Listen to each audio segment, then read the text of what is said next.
Relax, you're here.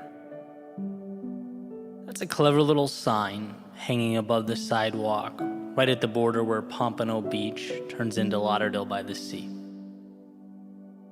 And as it turns out, that spot is almost directly in the middle of one of my favorite running routes.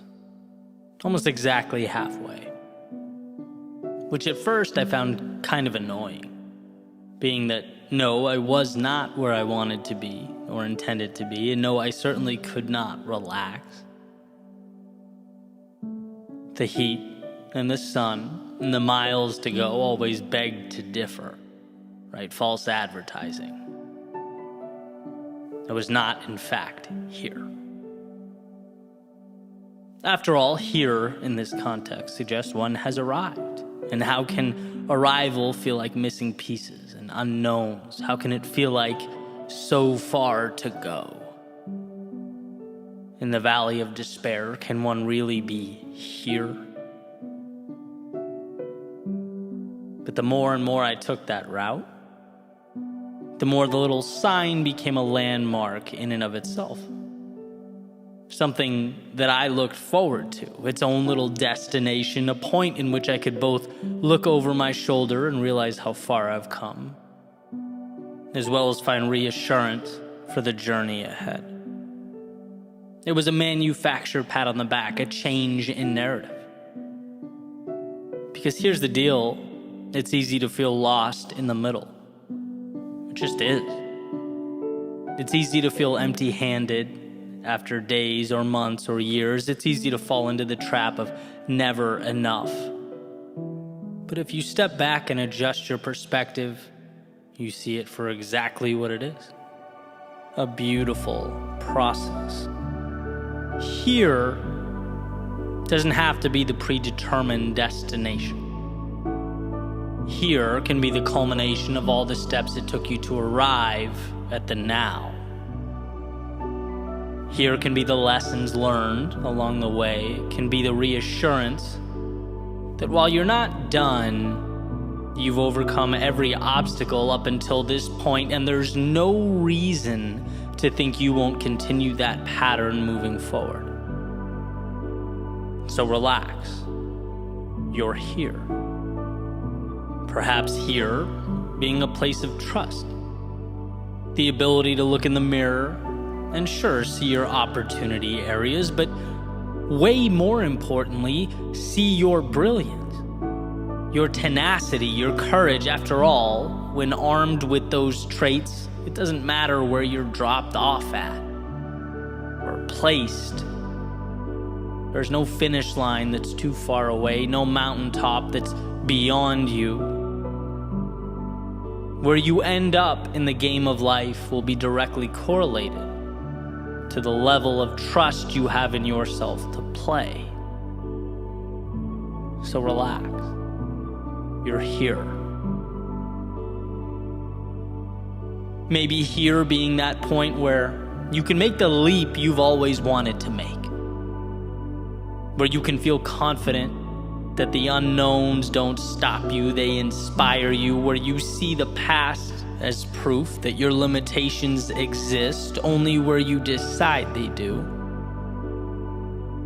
And here is not a wall or a barrier, but a springboard to the next great adventure.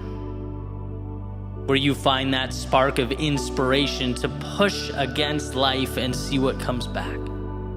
To test the waters, ride the wave, that self-identified beginning that lights a fire in your soul. So relax. You're here. Maybe here being the point where you realize you've been selling yourself just a little bit short. Where the image of yourself that you've created in your head is lacking. The metaphorical shoes you've been wearing have been outgrown. And here is where you change them for something that better suits you. Where you make a contract with yourself to endure the growing pains and the discomfort, where you willingly pick up the pace in exchange for that adrenaline rush associated with leveling up. The excitement of the wind on your face, the increased speed opening up your mind to the realization that you haven't even scratched the surface with regard to your potential. And that alone is a gift. So relax. You're here. Maybe here is a reminder to simply enjoy the now. To stop thinking only about what's down the road and look around.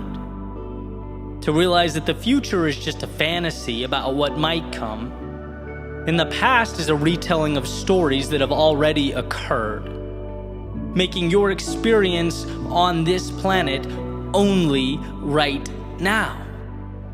A culmination of right now stacking up to comprise your entire life, and while the destination is the purpose that pulls you through, the very idea of a destination is essentially trading a current right now for a future one. So maybe look around and enjoy what you have. Appreciate the moment in all its glory. Relax. You're here. See, whatever here means to you, it's essential that we know, even in the heart of the storm, the chaos of battle mid-journey, that you have everything you need. Not just to survive, but to adjust and re-examine, to identify what means the most to you and follow that like your life depends on it. Relax, you are here. Here being the inflection point that separates the past from the future, that cuts your negative self-talk and those self-imposed limitations down to the nothings that they are. For me, that sign and its message have become a reminder of the duality of life, the tightrope that I have to walk between chasing down the dreams that pull me out of bed every morning and simultaneously cherishing the moments that comprise the journey. Sure, it's the halfway point of my run, and sure, I have ways to go. Sure, celebrating now would be counterproductive, but breathe in. Look what I get to do. Look where I am. Look what I have.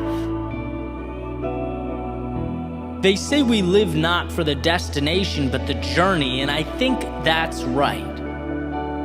I think in a way, the finish line might just be the excuse we give in order to experience the steps that take us there. It's the chase, the pursuit, and so relax, you are here reminds me that I'm in the thick of the good stuff. Ed Helms, at a commencement speech, quotes his character from The Office, Andy Bernard, as saying, "I wish there was a way to know you were in the good old days before you've actually left them." Well, this might just be that reminder. Grow to something you've yet to become, but with everything you have, appreciate who you are now. Respect that finish line, but cherish the race. When the time comes and we've reached the end of our days reflecting back, I think there are two successes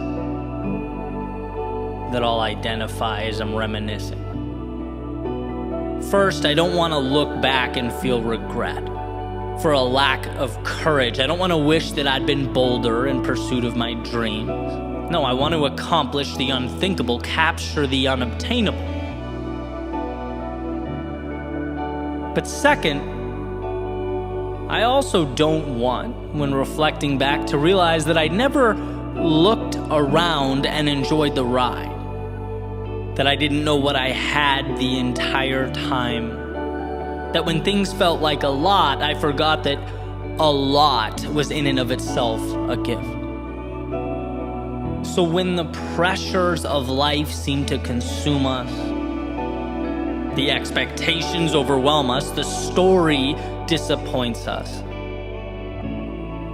let's find the time to pause, take a breath, and relax, because it just might be life's way of telling us that we're here.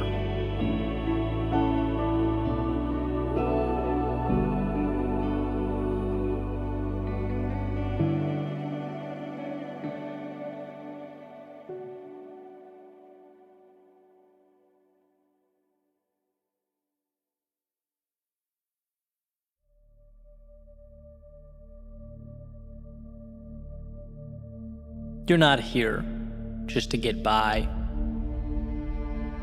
to check a box. No, you're here for something different. Maybe it's your desire to chase down that sunrise while the rest of the world sleeps, to embrace the difficult, the inconvenient, in exchange for that little bit of glory you'll soon feel as you pour your morning coffee and start your day. Or maybe it's your fascination with the fact that every time you ask yourself if there's more, if you have anything left, the answer always seems to be yes. And maybe that's it. That what you're capable of, in a world of finitude and constraint and limitation, seems to be the only thing with absolutely no bounds. The human soul undergoes a sort of transformation, if you will, every time we look around at what currently is and decide it will soon be the gateway to something more. And that's life's best kept secret, the word decide. The idea that we choose whether to accept things as they are or to change them. That we have within us the ability to push further than we've ever pushed. To find what was once only existent in our imaginations. And this will always be true. You get what you seek, what you're willing to endure. And while some see this trade-off as too much, as a cost far too expensive, others see it as the chance of a lifetime. The opportunity to give some of you so that you can grow and improve all of you. See, each footstep is far more than a point on the earth. It's a declaration, a commitment to give more than most would give so that you can feel what only a few will feel.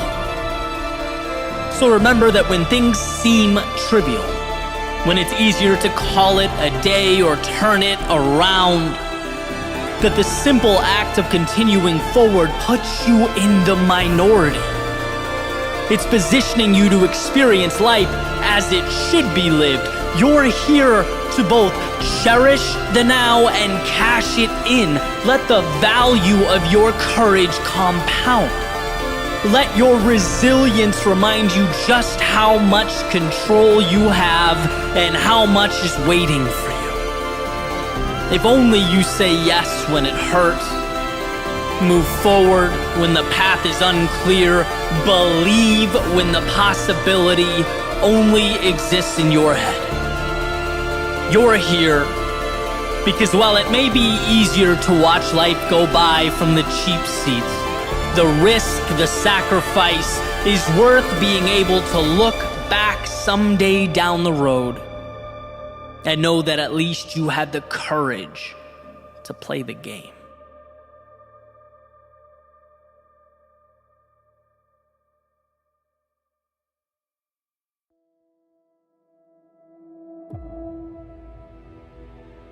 Most often, our greatest source of pain comes not from the moment, but what we suspect that moment will mean.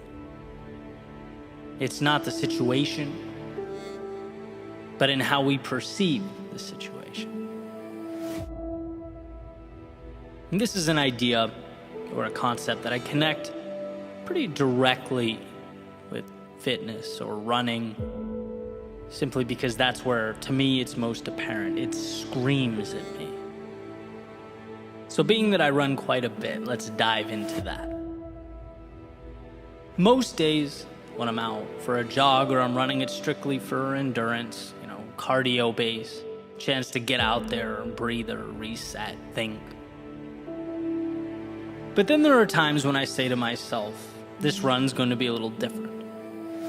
It's going to be dedicated to seeing what I'm made of, right? I'm going all out, going to push. And what I find as I gradually increase my speed over the course of the 8-mile route is that my brain likes to focus on what's ahead. It becomes fixated on how much is to come, consistently warning me about the distance yet to be traveled and asking whether I have enough left in the tank to get there. It's most extreme in the last mile or so, when my body is most exhausted, when I'm pushing as hard as I possibly can. It's a straight shot, right? I'm looking up at the road ahead. My eyes are constantly reminding my brain that I'm not yet done, that there's more, and creating an association between more road and more hurt. In a way, creating a little cycle of panic that sometimes appears and hangs out as I'm simultaneously talking myself out of slowing down.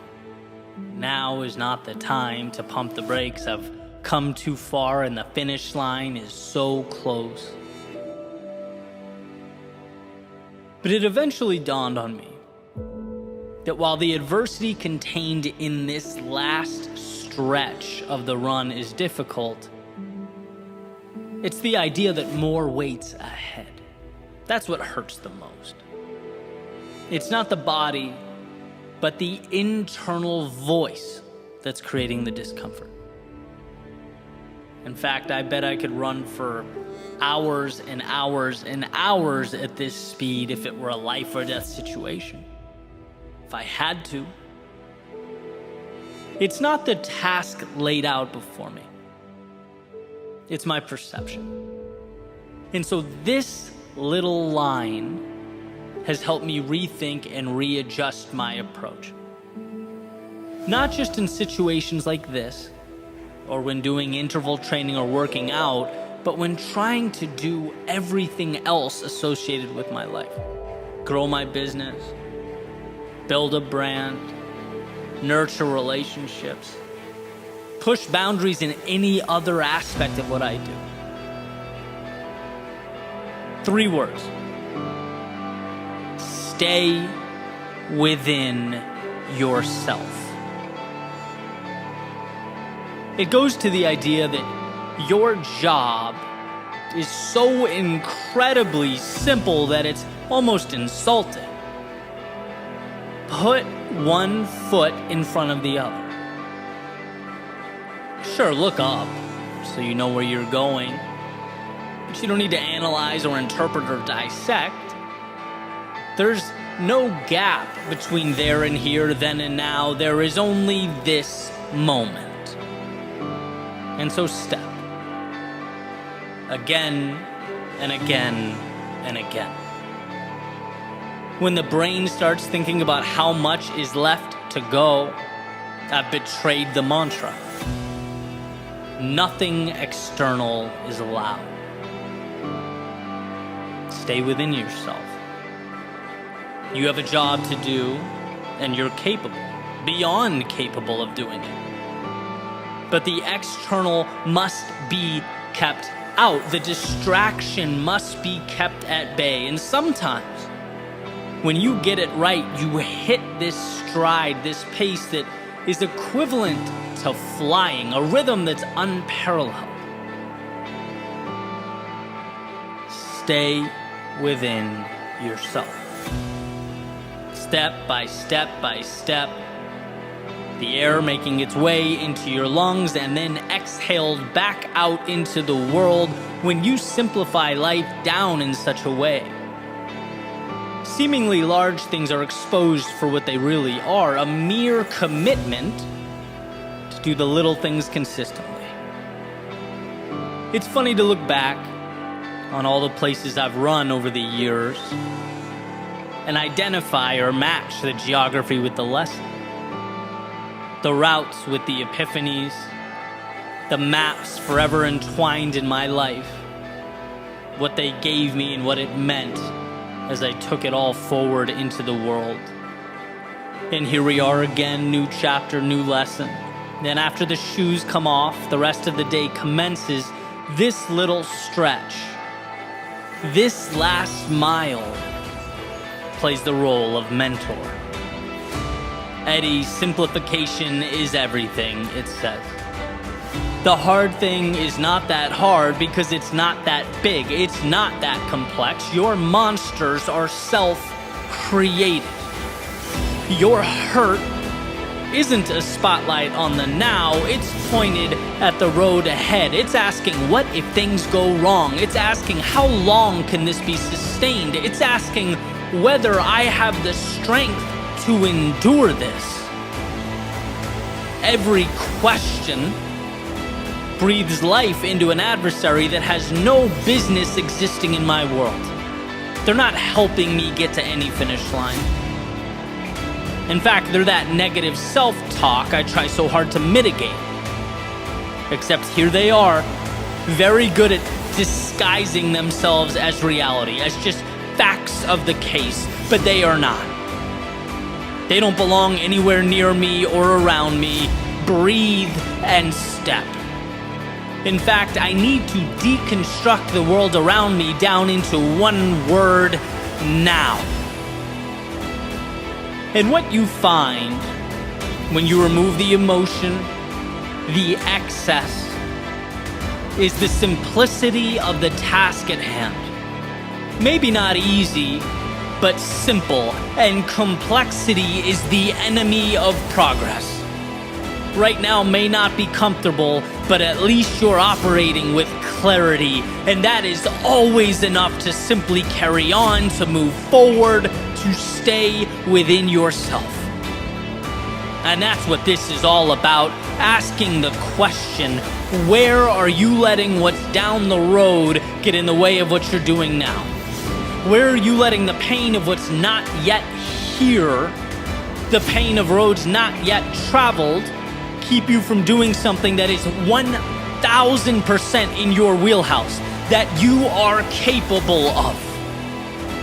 See, in this example, it's to breathe and step. It's to, in a sense, turn the mind off and go into autopilot. Find the pace and hold the pace. But the question is, what is your last mile? What metaphorical race are you running? Have you identified, one, the finish line, and two, what needs to happen right now to get there? Forget about the gap. Right now. What is the simple solution? What is required of you in this moment? And perhaps most importantly, what needs to be pushed out and mitigated? It's often true that we stagnate not because we don't have the tools or ability, but because we're oversaturated with the wrong things, the wrong routines, the wrong thoughts. The best way to break through that self-imposed wall is to actually build walls that will prevent complexity from even attempting to rear its ugly head. What is your run, breathe cycle? So stay within yourself, because when you do, you see how strong you are. Stay within yourself because you are the author of your story. Stay within yourself because all you need is now to push forward. Stay within yourself because that is where the power lives. Stay within yourself because the only way to lose is to let the external in. stay within yourself, because at some point that road will have been traveled down. The finish line will have been crossed. And it will have been precisely your ability to condense it all down into the simple, the ground under your feet, that allowed you to get there. Life tried to pull you 1,000 different directions, tell you 1,000 different stories, but you pushed it all away, found that power within the moment, and stayed within yourself.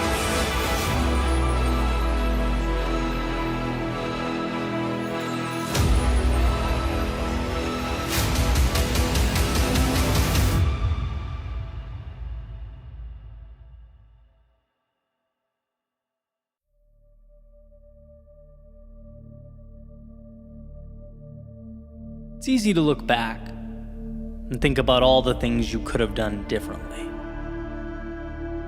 Especially since, as we get older, we get wiser, right? Time provides this beautiful gift of clarity.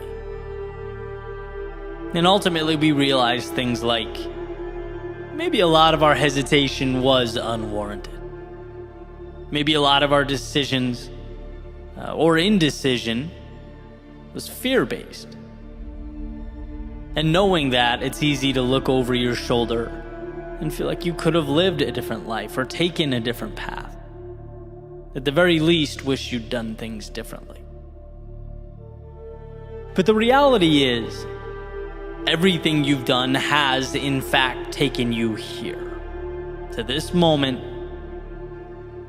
And when you dwell on the past, the should-haves and the could-haves, you completely diminish the power of right now, the current moment. You completely underestimate the knowledge and the wisdom you've been collecting for years, whose single job is to assist you in your next move. It's a compounding of experience. The good, the bad, and the ugly has landed you right here, right now, and how beautiful right here is. The infinite blank page. The forever fresh start. And that's not to say the past doesn't matter. It's to suggest that your prior discomfort, your mistakes and lessons have equipped you to deviate from the routines and the cyclical nature of your past. Right? The past is a gateway to now, not a life sentence. And there's a difference. You say last year or last month or last week is valueless because you did X when you should have done Y. I say to that, doing the wrong thing has positioned you to now do the right thing. Potential energy, right? Like a spring being pulled back tighter and tighter and tighter, awaiting its opportunity to propel forward. You don't get that without those could-haves and should-haves. They're integral to the process. The reason you'll be different moving forward. You can say, I wish I'd taken more chances. I wish I was bolder. I wish I followed my heart. Two pieces of news for you. One that's fantastic. It seems as though you're now aware of those times you fell short and can therefore mitigate them moving forward. And two, you're not dead yet. We have to stop looking at yesterday like it's anything but a ladder to greater competency. The gymnasium for your decision making. Anyone can cherry pick the past.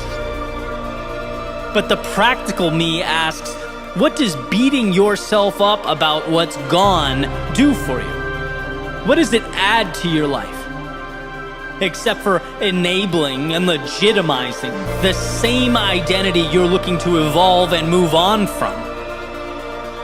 See, we don't limit ourselves because of right now.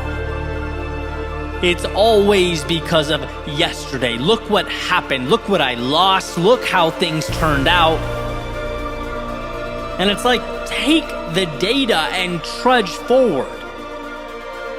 You now have the tools to move right into that darkness of night.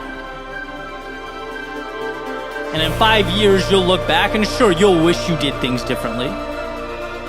And same 5 years after that. But that's why life is a journey and not a standardized test. We are picking up the pieces as we go, painting the masterpiece one brushstroke at a time. And even though you might wish yesterday's brushstroke was a different color, a little darker, different shade, it's just as valid as all the others in contributing to the mural in its totality. So sure, be your greatest critic, but be your greatest ally as well. And that calls for being bold enough to let go of what's gone. Extract the value from yesterday and use it to build now. Something, anything, that's up to you, but hear the message. It's up to you now. Not who you were yesterday or what you did, not how people saw you or how you used to live your life. You have an opportunity now to go wherever your heart desires. Stronger and wiser at this point in time than you've ever been in your life. So rather than dwell on what's gone, how about asking how you can take those pieces of yourself and build again?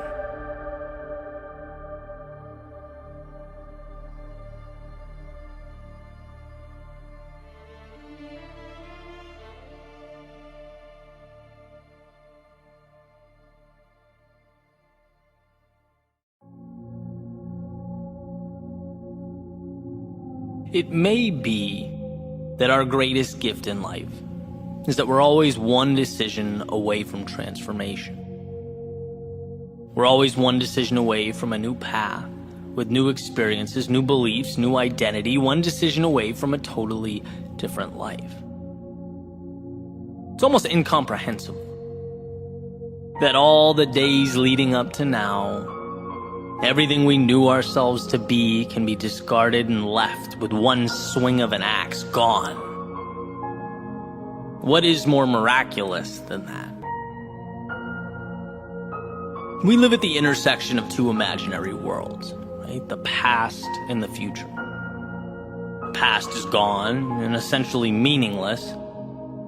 Yet as the provider of our identity, it still rules over us. Our sense of who we are comes from our collection of past memories. That imaginary world of yesterday, like the elephant tied to the chair with a rope. It hasn't realized it's strong enough to break free. It doesn't know that what confines him is not the rope, but acceptance of a lie. And that's what the past, that's what identity is, a lie. We are not yesterday, we are right now. And from the trivial things to the significant things, we get wrapped up in that lie. We overlook the gift of control we have over our future. What does it mean to say, I'm not a morning person? That in your past you hadn't conditioned yourself to wake up early? Okay. What does it mean to say, oh, I let people walk all over me? That in your past you didn't stand up for yourself? What does it mean to say I'm awkward or shy or I struggle with writing or running or public speaking? So maybe you did. But what does that have to do with right now? What does that have to do with realizing the control you have over your life? Because simply realizing you can disconnect from these narratives, that they are not you, is a superpower. Realizing that calling yourself a bad student because you failed a test is like never taking off your raincoat because it rained yesterday. It's like, no, the sun is out, adapt. And once you realize right now is the beginning of the rest of your life, you can start making little changes. Identify not who you were, but who you'd love to be, and move towards it. Read The Power of Habit and Atomic Habits so that you can understand change isn't crazy or big or scary. It's moving little things in your life around so that they work for you, not against you. Start waking up and thinking about not what has happened, but what can happen. Not what can go wrong, but what can go right. You are always one decision away from a totally different life, because you're always one decision away from change. From walking away from the narratives that you have accepted. And so remember that. But remember it not just when things are fine. Remember it when you're struggling, when you feel restless or uneasy, unsure, uninspired, sad, angry, not content with the reflection in the mirror. When you feel that negativity, you're not looking at what can be, you're looking at what you have been. And there's no room at the table for that distraction. Not when you can reach out and start building something new. Not when you can put on a new pair of shoes and walk down a different path. You are always one decision away from a totally different life. And that decision should be first and foremost to choose future over past. Your next step over the last one. Choose your ideal world and start building.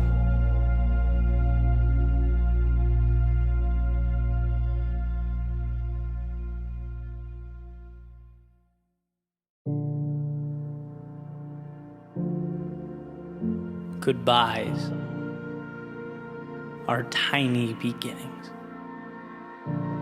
Sunsets that grant a very special kind of permission. A green light to take all the value and the beauty, all the life lived, and carry it into tomorrow. Which sounds easy enough. But then again, on paper, so does running a marathon or climbing Mount Everest.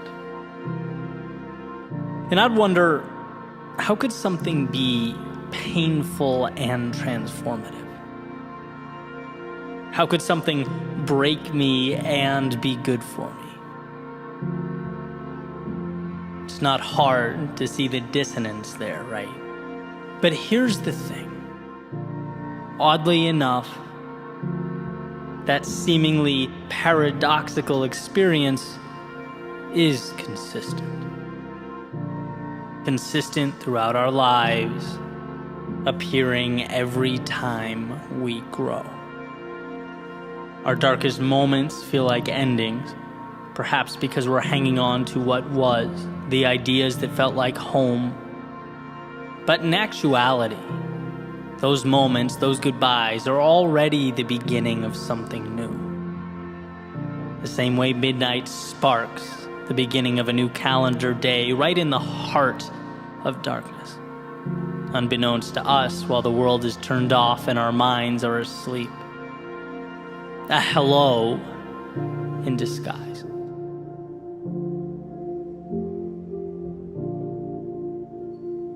When we said goodbye, my heart immediately declared war on my mind.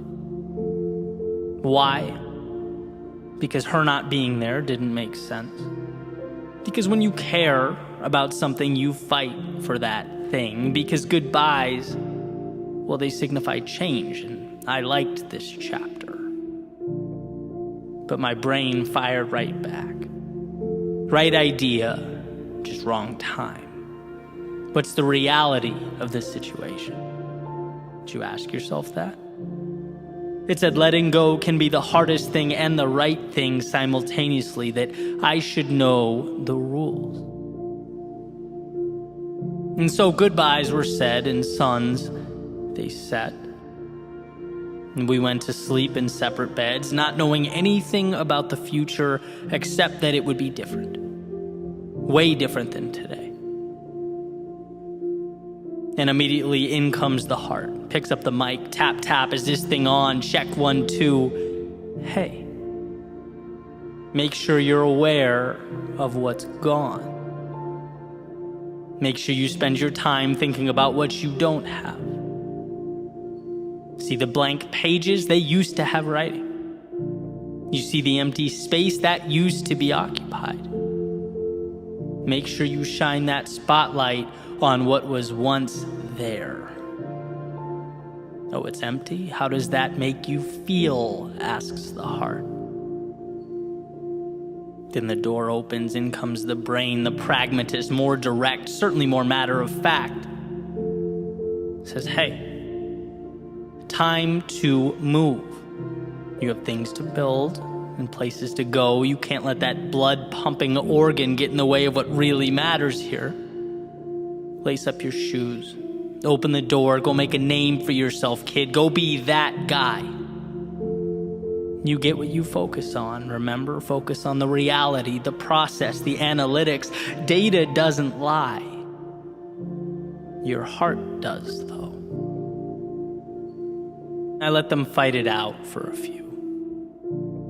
Our desire for faction so deeply ingrained that I feel like I'm looking down at myself while my right half fights my left half. How best do we go forward here? Right, wrong, yes, no, stop, go. Before realizing, like so many things, the truth hides in the gray space. Maybe in an obtuse way, they both want the same thing. The truth is, it hurts, because change hurts. But that doesn't mean I've lost more than I've gained. It doesn't mean that yesterday's memories won't impact the minutes that make up tomorrow. Nothing is disappearing into thin air here. This isn't a magic trick. The time spent doesn't suddenly become meaningless. No, it comes along, because I'll continue to move along, and those moments are now me. So recalibrate. Acknowledge that. When I watch a movie, see a concert, go on a breathtaking hike, run up the coast in the morning,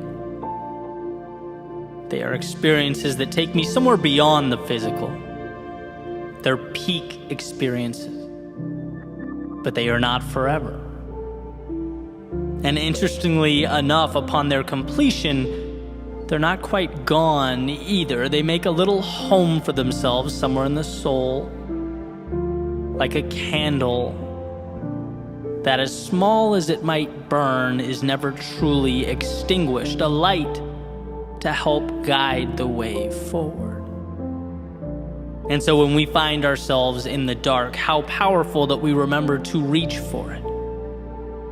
As the saying goes, you have everything you need.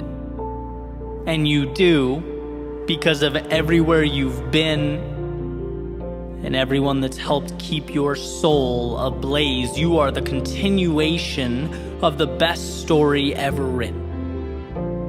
And no hero makes it on his own.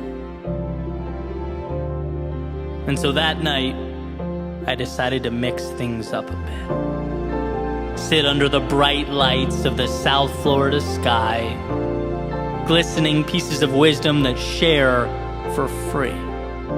And the moon, that moon, which I recently learned we can only see because the sun's light reflects off of it. Perhaps they too knew each other in a previous life. But me, I got in my car, drove out to the beach, a nice change of scenery. Figured it would be a real treat to hear myself think, to find clarity. I climbed up onto a lifeguard stand, let my feet dangle over the edge, and just looked out. Watched the waves crash on the sand. The clock would strike midnight soon, and while the world slept, I would be given a brand new day. And what a relief, because the previous one was painful, the previous one hurt, the previous one broke me. But as I sat there, waves crashing, feet dangling, I was starting to feel like those little pieces just might come together to comprise something meaningful. As Hemingway put it, the world breaks everyone, and afterward many are strong at the broken places. Well, under those stars, I felt like I could be strong. Like once again I could be anything, and the heart and the head can bicker all they want, but they're saying the same things just through each other. One sees what's no longer there, the other sees what's next, and that's what goodbyes do. Force us to look around and realize what we've become as we start the next journey. Eyes a little wider, soul shining a little brighter, because of her, because of me, because of the blank spaces, because of what will someday occupy them, because of what it all means. And just like that, midnight. Quiet, calm. Those waves, they crashed and they crashed and they crashed, celebrating the new day. They've certainly been here before, and they'll be here tomorrow, long after I come and go. And in a way, my impermanence is what makes the now so precious, why it all matters. Why the sun and moon conspire to shine light on this very lifeguard stand at this very moment in time, reminding me that down is not out, wandering is not lost, that I am stronger than I've ever been. And sometimes it takes a goodbye to remind us.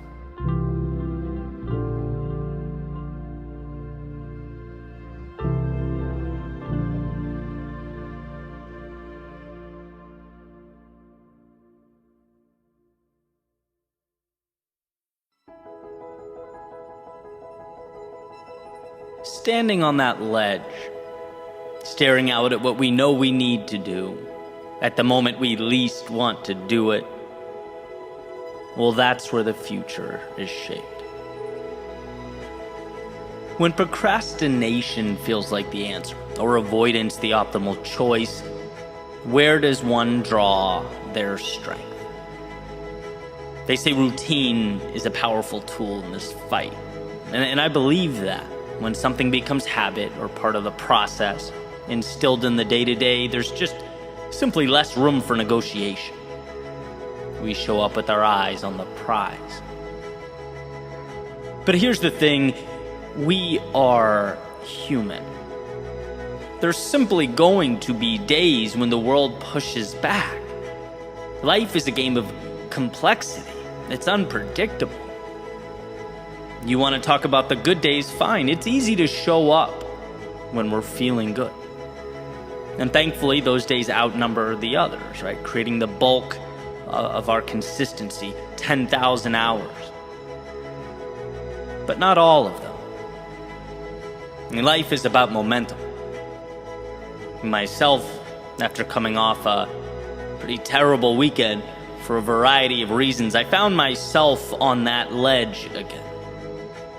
When the alternative route made itself known, where it felt mighty tempting to call it off, take a break, where my worldview had come into question, I had to ask myself, who are you, really?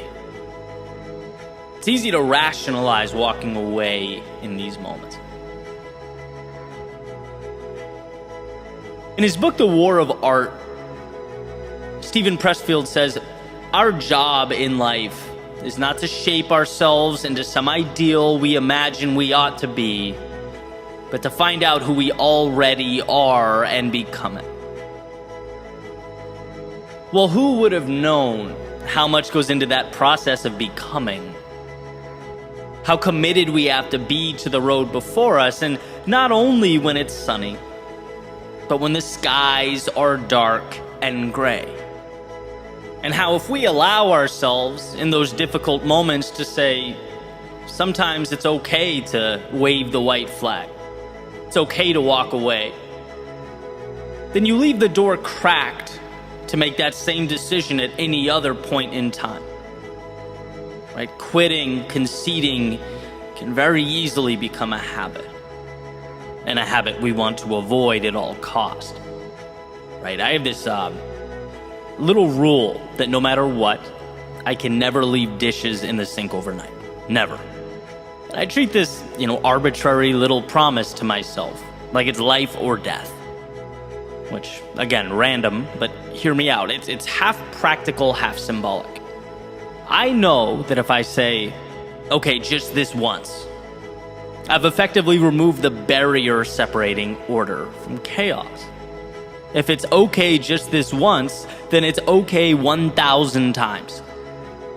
And a messy sink becomes a messy kitchen, becomes a messy house, becomes a cluttered mind. Extreme, maybe. But critical, right? Here is where the symbolism comes in. I understand how fragile that divide. How when I'm tired or have a headache or I'm busy, it's still priority. Because I want to hammer my subconscious with the understanding that I show up when it's inconvenient. That very moment when, I could easily trick myself into thinking it's small or dumb or arbitrary. It's a sink, who cares, right? That's the moment that I need to bleed into the rest of my life. And I think that's exactly it, right? The floodwaters are always looking to come in. And how many cracks until the room gives way? When you've had a few rough days, when you've lost something important to you, when you're sad or disappointed about an outcome, what then? When life calls you to exceed expectations, what then?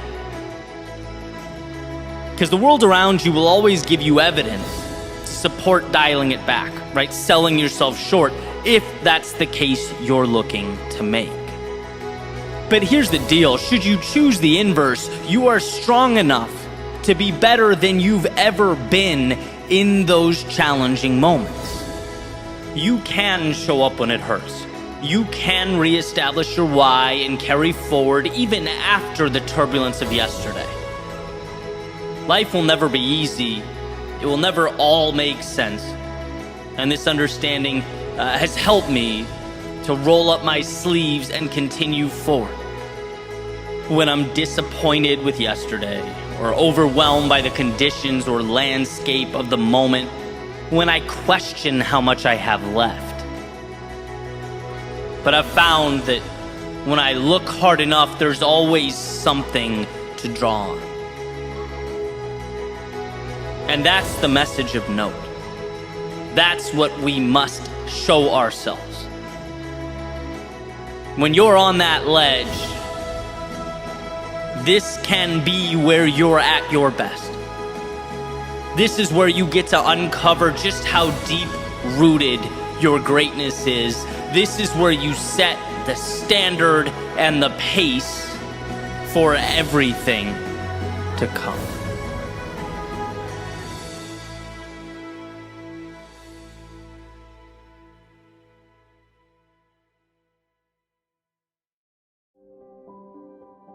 There's a saying, don't worry about losing other people. Worry about losing yourself while trying to please other people. And see, holding on to our authentic selves, not always easy. In fact, Emerson said to be yourself in a world that is constantly trying to make you something else is the greatest accomplishment. And that holds true, right? Especially in our fast-paced world. Shiny objects constantly buzzing around us. Sometimes it seems like the only way to see with clarity is to keep our eyes closed. I was in the car the other day, had Spotify on shuffle, and a Jason Aldean song came on. It's called Better at Being Who I Am. And it's essentially about a guy who loses himself in a relationship a little bit at a time.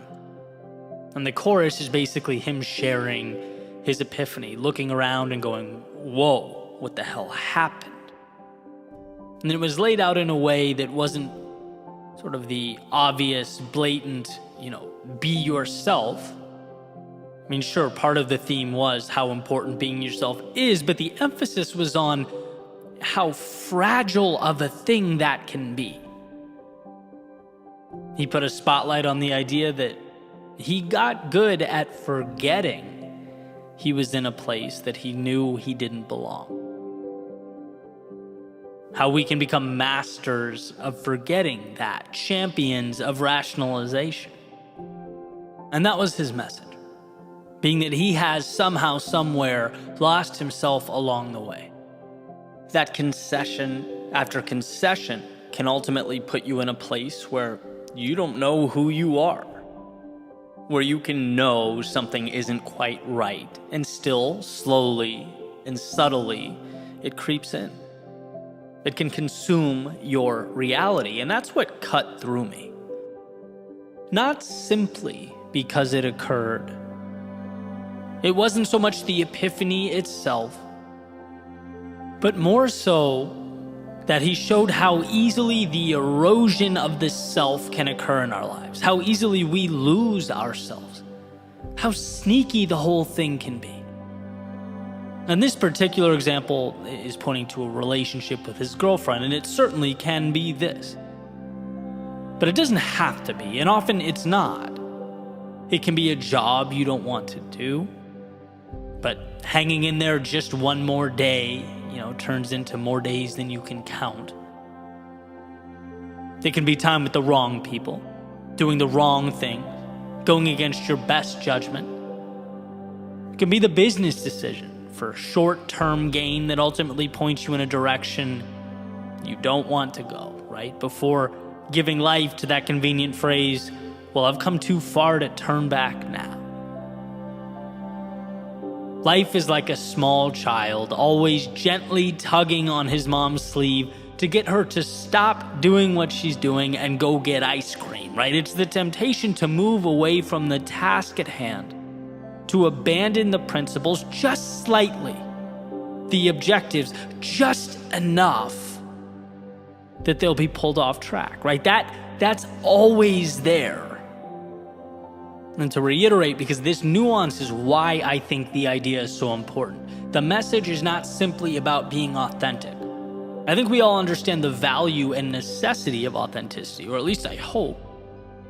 Your value is in who you are. The things that make you unique are the gateway to a life of fulfillment. What makes you you?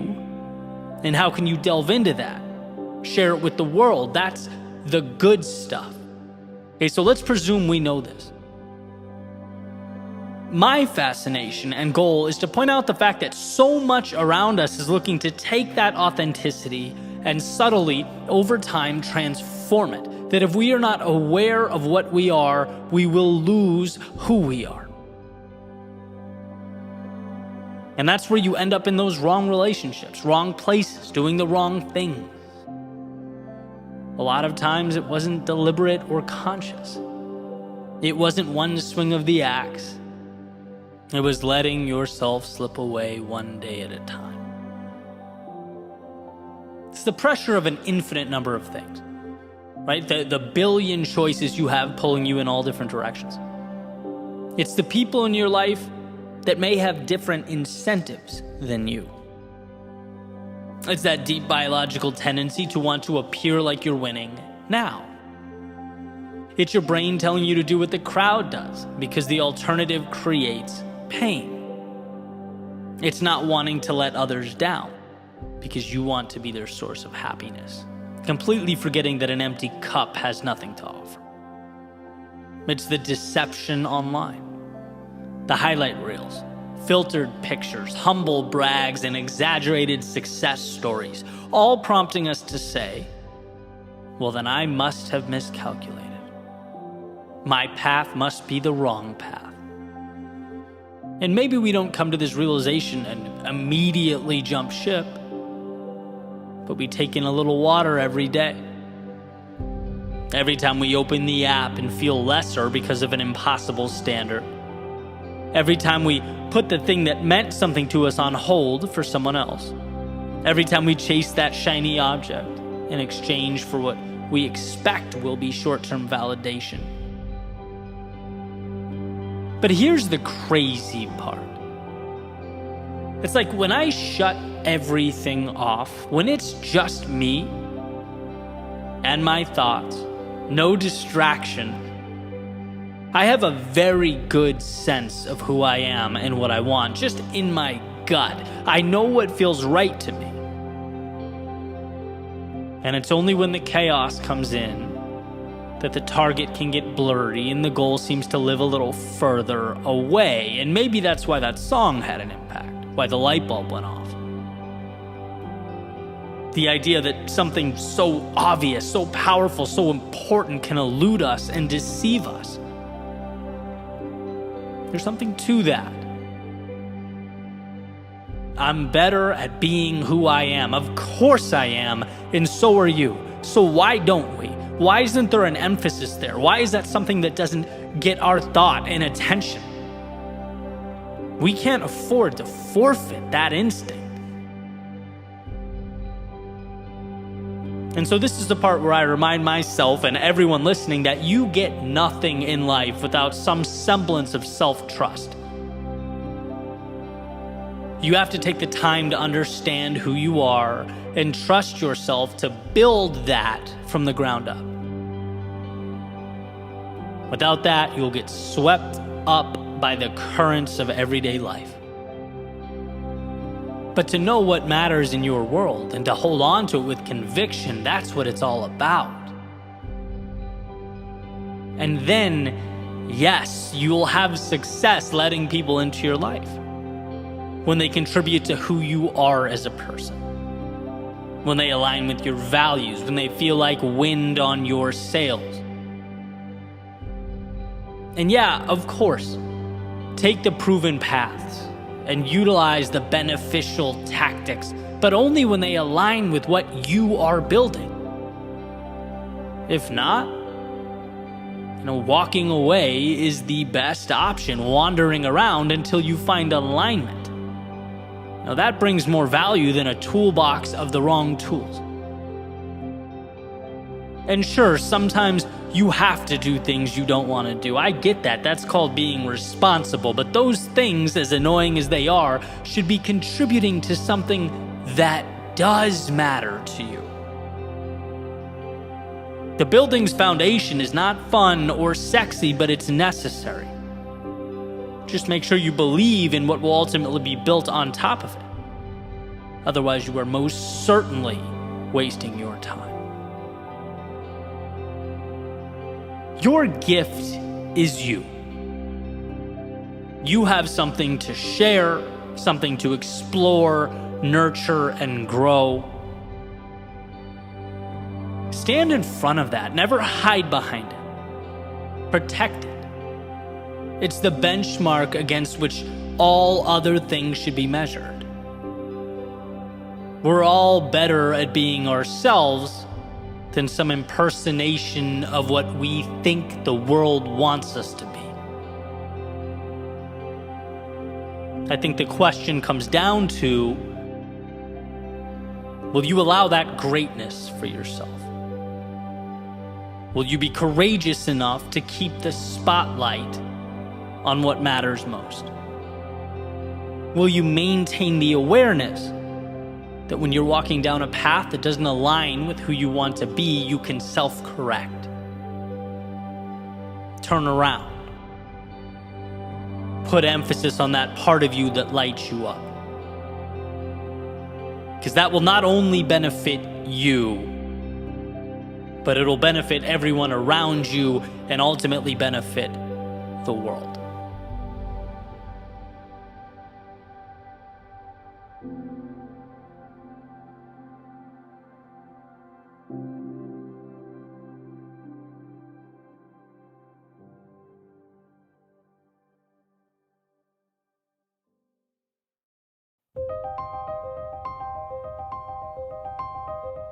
Let's talk about a point, a destination. What I believe to be a critical or the critical landing spot as we go about our lives. The intersection of purpose and value. Where our personal loves and passions collide with the gifts that we are capable of giving to the world.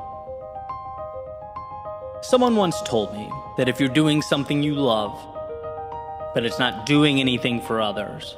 It's just for you. It's not monetizable or adding external value.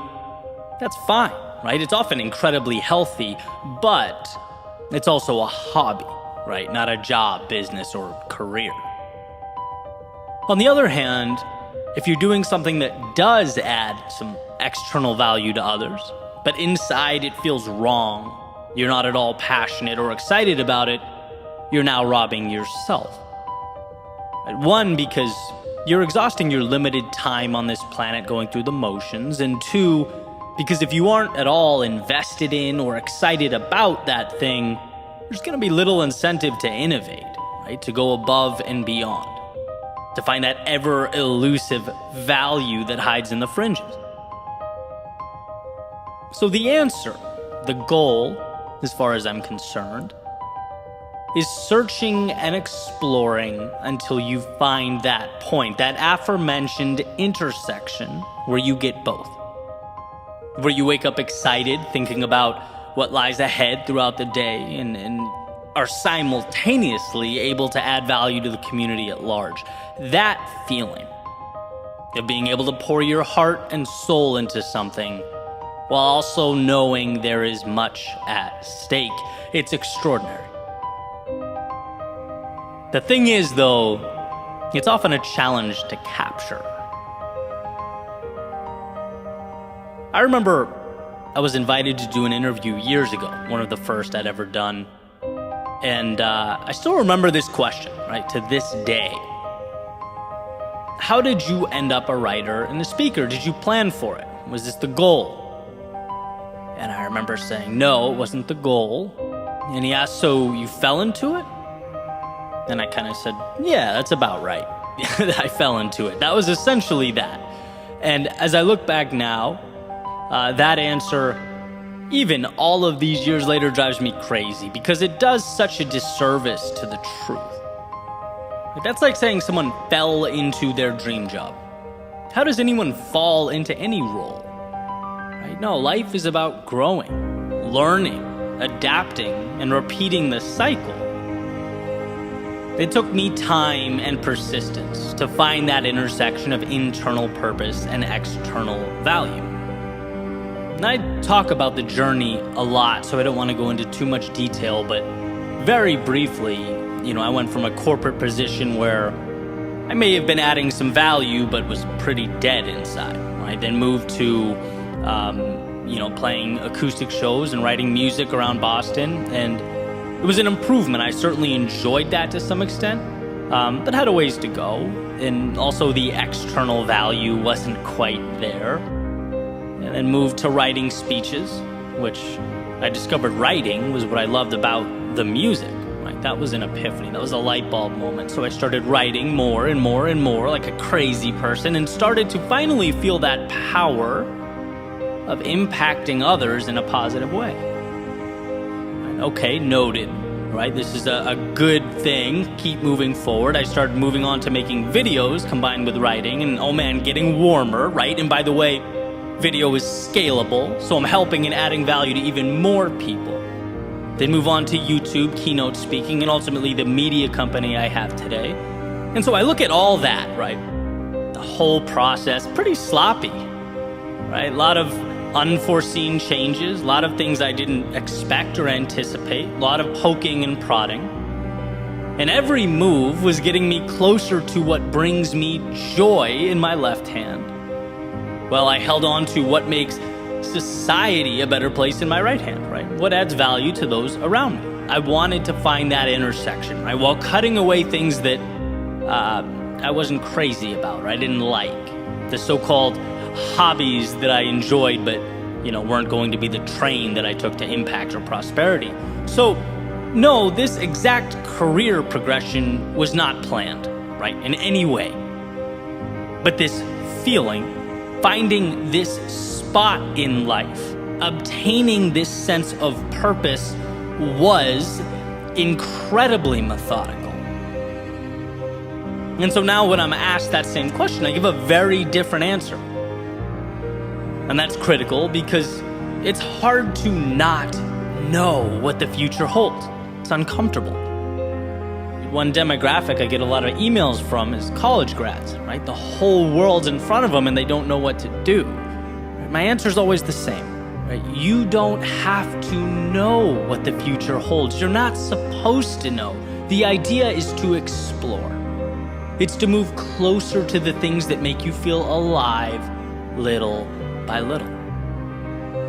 While, by the way, simultaneously cutting away the things that, sure, were worth a shot, but after some exploration, you kind of feel like, not for me, right? It's a continual process of honing in and looking for that spot where it's like, this makes me feel good. This is the starting point. So now, how do I position myself so that I can add value to others while doing this? How can I be a light in the world? And I believe wholeheartedly we all have that. We're all capable of that. It's just different for all of us and requires searching. We have to get over the fact that it's scary stepping off that ledge to navigate the waters of life, knowing that this just might be one of those experiences that goes awry. That, yeah, you put the time in, the energy in, and all you left with was the understanding that, wow, this definitely is not for me. And that's perfectly fine, right? It's like, noted, now on to the next. I say all the time, life is not a standardized test. And I like that metaphor because it dispels the notion that there is a simple right or wrong approach. That's not how anyone has ever arrived at excellence. Excellence is an experiment. Excellence is a journey, and journeys take courage. Believe me, it might seem easier not to go. It might seem easier to stay where you are in order to make this or that person happy. To save yourself the short-term angst of not having a plan. But in the long run, if you're not happy and you don't, in some capacity, step into that unknown, you eventually come face to face with that word we all hear so much about, regret. And that is how I see the process. Saying no to what you want so that you can avoid the short-term discomfort is essentially picking up the phone and making an appointment with regret. The only question is whether the reservation is in 2 months, 2 years, or 2 decades. So why not set out in search of that remarkable place? That intersection of what you love and what lights up the world. What prompts you to jump out of bed in the morning, and what just might inspire others to do the same. When you are in doubt, take the question, is it possible, and substitute it for, how can I get there? When overwhelmed, remember that you are not alone in your frustration or your uncertainty. That the world around you was built by people, men and women from all different backgrounds and all different places with all different stories, who took that light in themselves and didn't stop fighting, pushing, searching until it became a beacon not just for them, but for those around them. I said it before, I'll say it again. We are all capable of that.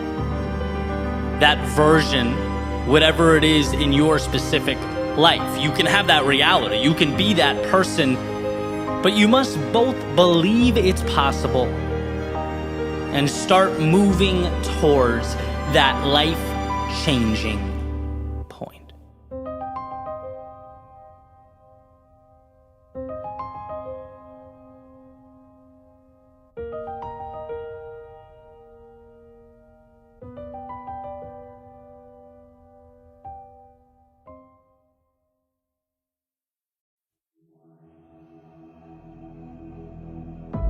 What's the difference between simple and easy?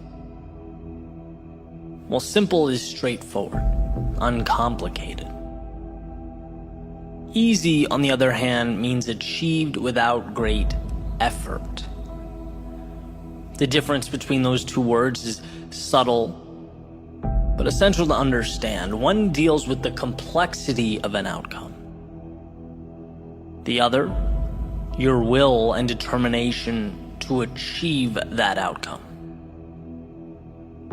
Becoming who you most want to be is simple. But becoming who you most want to be is not easy. Just like walking is simple, yet hiking up a mountain is not easy. The procedure didn't change, the context did. So let's talk about context. Let's talk about this cyclical nature of growth, because it's not that most people can't. It's that most people won't. It's not that most people don't get how. It's that they don't have a strong enough why. The path is laid out before you. You just have to be willing to walk down it. Will you? Step 1, realize there's more out there. It's not that what you're doing now isn't amazing. It's just that yesterday's act of courage is now today's status quo. What was the spectacular is now the mundane. What was once the ceiling you had to jump to touch is now the floor you walk on. So at the very least, it prompts you to ask, well, what's next? Simple. Not easy. Step 2, the acquisition of courage. Yesterday's courage was a fight. It took a lot out of you, and it's ultimately what got you here. But it dropped you at the curb, it waved goodbye and went on its merry way, and here you are. You can stay here. A lot of people do. You can reminisce of the glory days, the old path, yesterday's triumphs. Or you can do that perpetually uncomfortable exercise of vulnerability.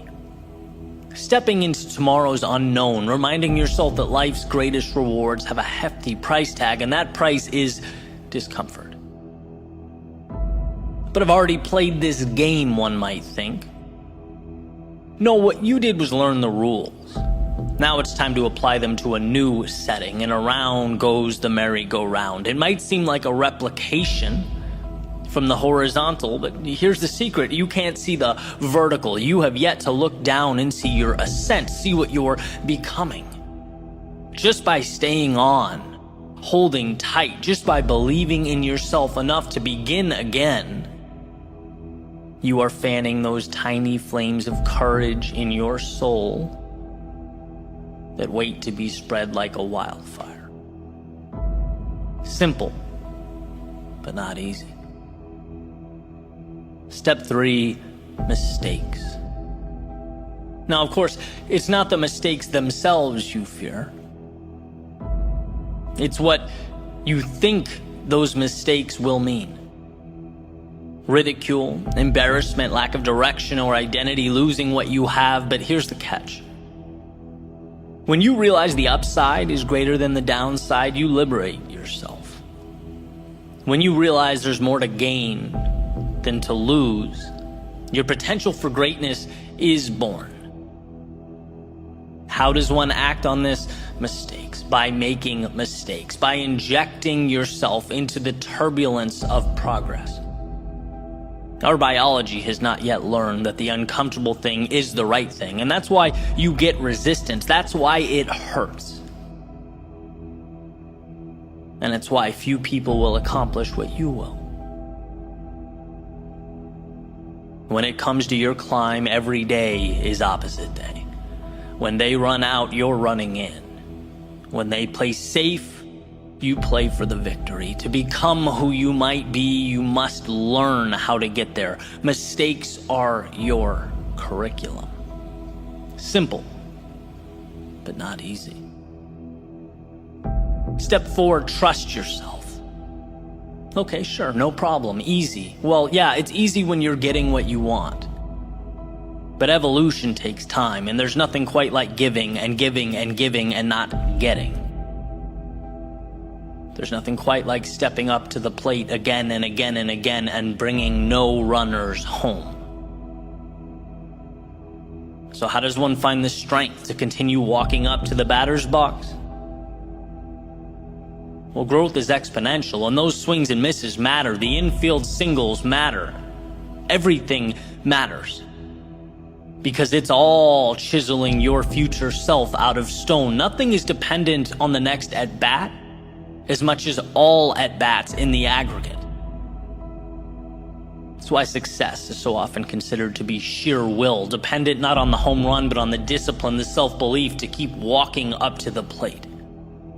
Repetition and adjustment. Repetition and adjustment. Repeat and refine, repeat, refine. Those are the materials from which all things are made. Simple, but not easy. And then we have the finale, the ending, step 5. Celebrate and adjust.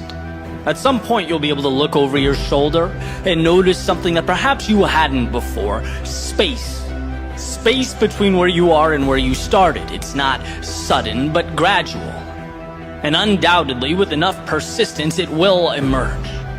These moments, they are precious. They are times to acknowledge what you've accomplished, the sacrifices you have made.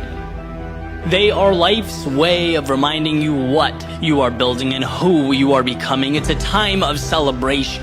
Every little win means something. Every small victory matters, so relish in it. And then transform it. Normalize it. Recognize that mountaintop is your foundation now. Your starting point has changed, and so have you, which means so have your expectations. With an increase in ability comes an upgrade to what's possible, what's expected. And look at that. We have arrived at a new step 1. Realize there is more. This is the process for capturing that which life has to offer. If you can fall in love with that, appreciate it, respect it, while simultaneously understanding it's not scary, it's dependent entirely on your ability to push forward. If you can understand that, there is nothing you can't do. Nowhere you can't go. Simple, yes. Easy, no. But you're not in this for easy. You're in it for the journey, the growth, the adventure. You're in it because it's not easy. You'll see in time, as will the world, that this decision to endure was simply the best one you ever made.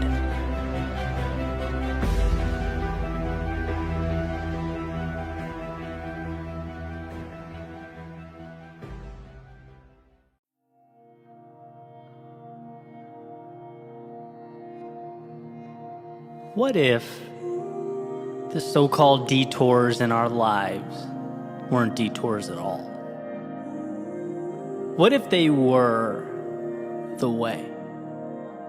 And all that time spent worrying, analyzing, critiquing was nothing more than an inability to realize the perfection of the moment. The greatness that, completely oblivious to us, we've stumbled upon.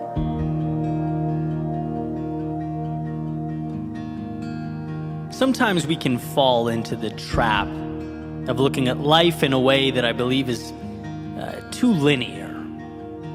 You know, and I certainly think we benefit from simplicity for a variety of reasons. Clarity, the ability to make something repeatable, the gift of focus.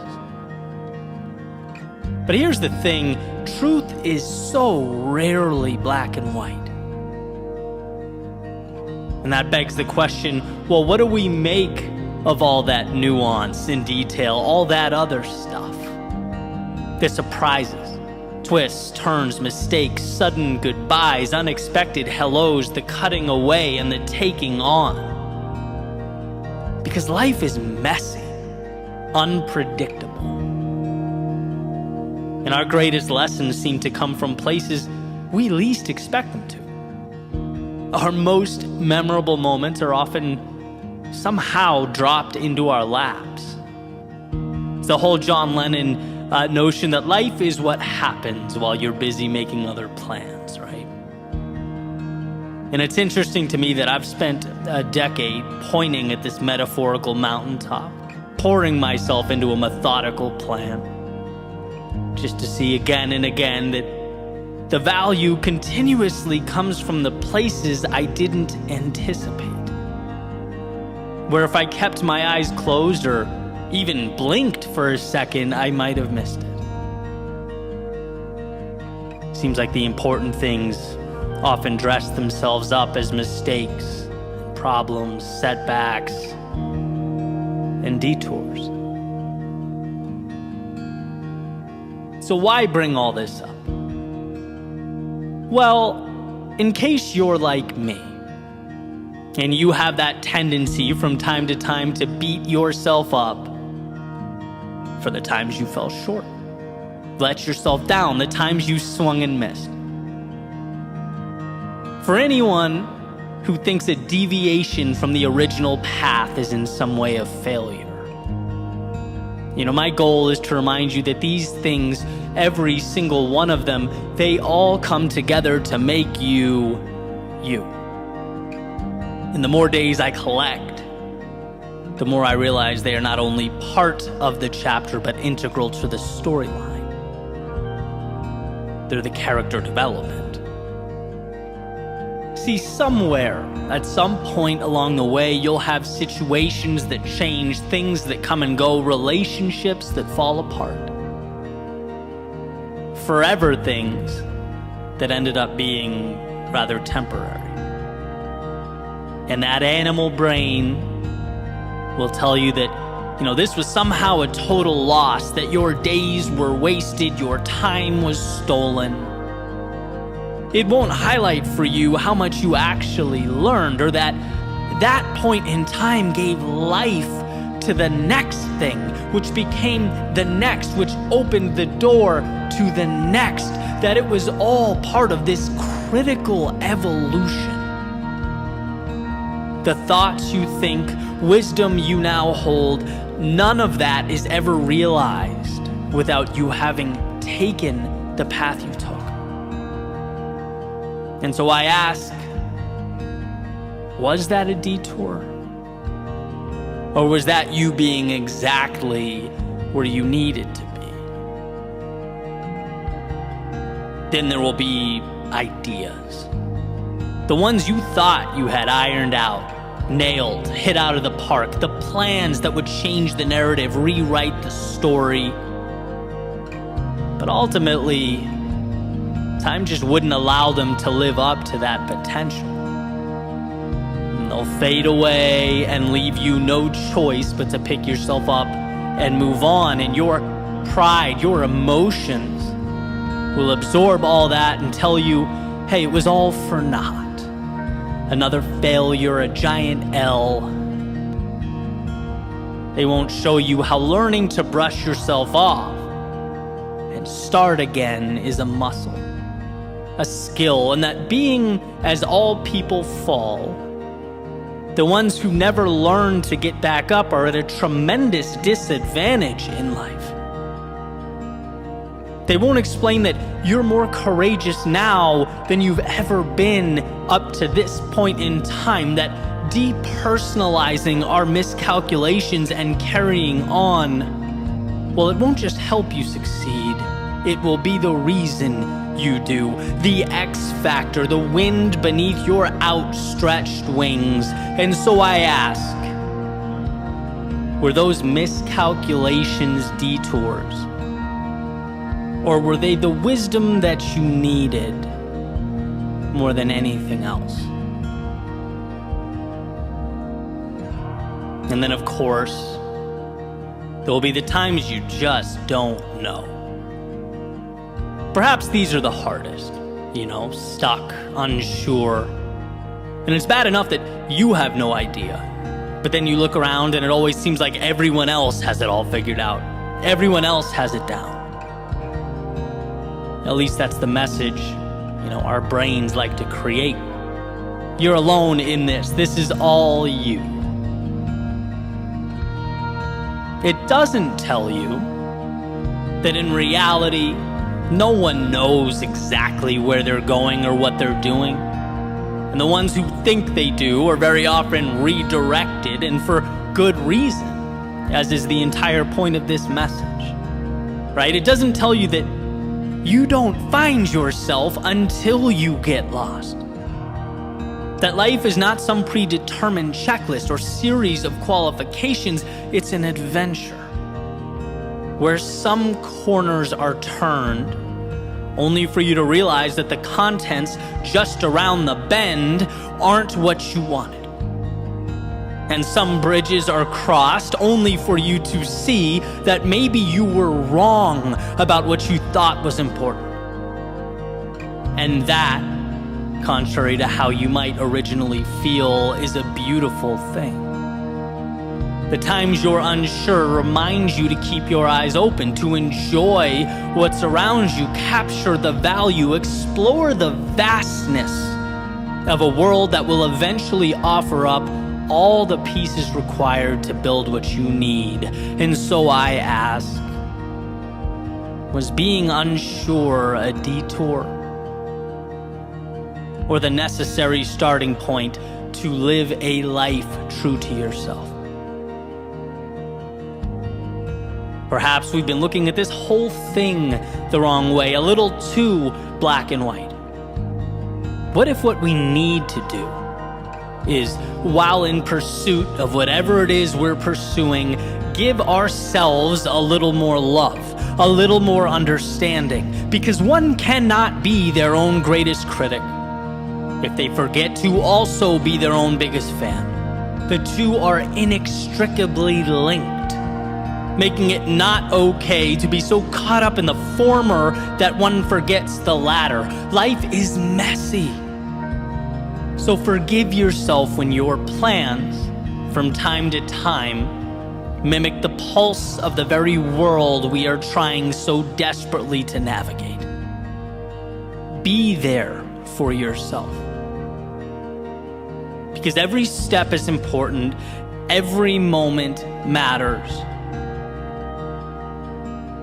And again, I ask, what if the so-called detours in our lives weren't detours at all? What if they were the way? And all the time spent worrying, analyzing, critiquing, what if they were nothing more than an inability to realize the perfection of the moment? The greatness that we've stumbled upon.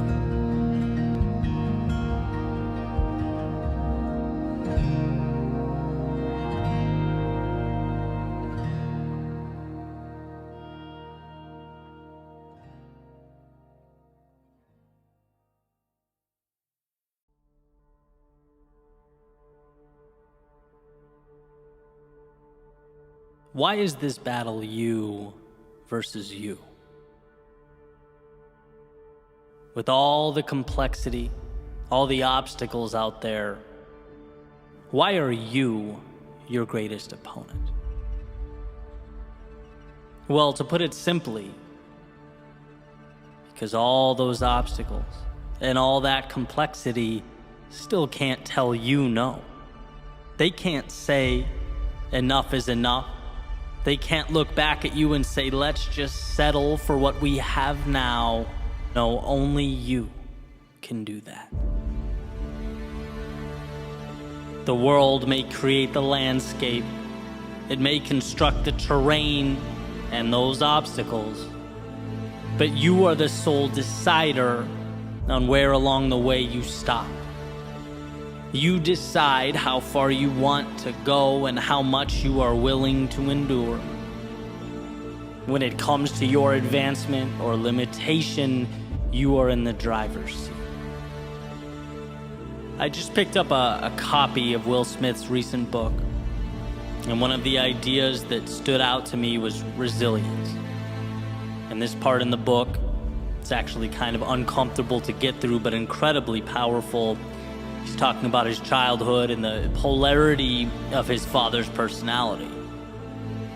A man who would do anything to provide for his family. He took pride in that and saw it as his primary responsibility. But simultaneously was their greatest source of pain. And he mentions his father, hitting his mother from time to time. In one particular example, struck his mother in the face so hard that it knocked her on the floor. And as she stood back up, she said something along the lines of, "You can hit me, but you can't hurt me." And that was the first time Will understood as a child the difference between what the outside world inflicts upon us and how we choose to react to that occurrence. That understanding is power. It's why you are the author of your story. In the sense that every single thing dropped at your feet, every situation, every occurrence, they come with an implicit question attached, a question that you and only you are responsible for answering. The question is, what does this mean? And how you respond to that question determines whether you go left or right at that metaphorical fork in the road. Does the occurrence detract from your ambitions, or is it a multiplier? Does it confirm your doubts and insecurities, or is it your reason to rise to the occasion? An opportunity to stretch, to evolve. That's a gift. That's an invite. Not some sort of divine punishment. But the challenge is removing the layers until you arrive at the value. And it's hard. But you get there by saying yes. You get there by choosing to see the value. And here's a quick example. My favorite thing about athletics, which was, for me, a ton of running. Now I throw more interval training in there, but the same concepts apply. It's a chance to remind myself that I don't negotiate with my weakness. I don't give myself an opportunity to rationalize with the voice that wants me to quit. That question, that fork in the road, I answered it. I charted its course before the workout started, knowing this is going to be uncomfortable at times, but it's where I need to go. There will be no more thinking from here on out. And so today's workout, for example, switching deadlifts, burpees, to squats, to core, you don't think. You see the next requirement, the next task, and you simply say yes. You don't need your mind for this. In fact, you go before your mind even knows where it's going, because that dotted line has already been signed. And that was the breakthrough for me. When you separate what you have to do with the hurt associated with doing that thing, you free yourself. After all, what's there to hold you back if you can't talk yourself out of doing things? See, we tend to think our greatest adversity is the pain, or the confusion, or the unknown. But it's like, no, those are the byproducts of doing anything of significance. The adversary is the voice that begs you to slow down because of those things. And if you can figure out in your own life how to create space between the two, how to separate the task and the discomfort often brought about by the task, there's nothing that will ever be able to slow you down. And look, I'm not saying that you walk around without ever utilizing the power of that brilliant mind you possess. One's ability to think is everything. But what I am saying is there is a time to shut it off. There is a time in which, to avoid overthinking, we simplify. Action, reaction. One more mile, okay, end of story. 1 minute of jump squats next, roger that, period. It's taking the emotion out of the process, refusing to leave the door cracked for the inner dialogue that says, hey, maybe you don't do this. Maybe you slow down. Are you sure you can handle what's next? No, all of that is tuned out. It's assignment, go. Next, go. Next, go. You know this is the right thing. You did your thinking before grabbing the sword, shield, and stepping into the arena. Now guess what? It's instinct. It's doing what has to be done. And what has to be done hurts. And look, you didn't have to accept that. You didn't have to step in. You could have stayed home, but somewhere along the way, you looked in the mirror and said, the difficult path is the one with the value. And now here you are, face to face with hungry lions, clashing swords with your adversaries. There's no turning back now. Now is when you parse out pain from the objective. The pain is now part of the audience. It's not with you or in you, it's watching from above as you do what you came here to do. So yes, those swords clash, but the eyes remain focused on what's ahead. And yes, those lions roar, but that's background noise. When you simplify your world into objective and action, objective, action, objective, action, there is time for nothing but forward progress. And sometimes that is all that is required of us. In the face of adversity, in the face of pain, self-doubt, in the face of discomfort, can you break your world down into nothing but one single step forward? One more set, one more rep, one more session, one more attempt, just one more. No rocket science, no negotiation, there's nothing to figure out here. It's walking the path before you. It's the discipline to carry on. It's one more swing of the axe. Audience or no audience, lions or no lions, you are bound to the universe at your feet. And that simplified concentration is why you will succeed.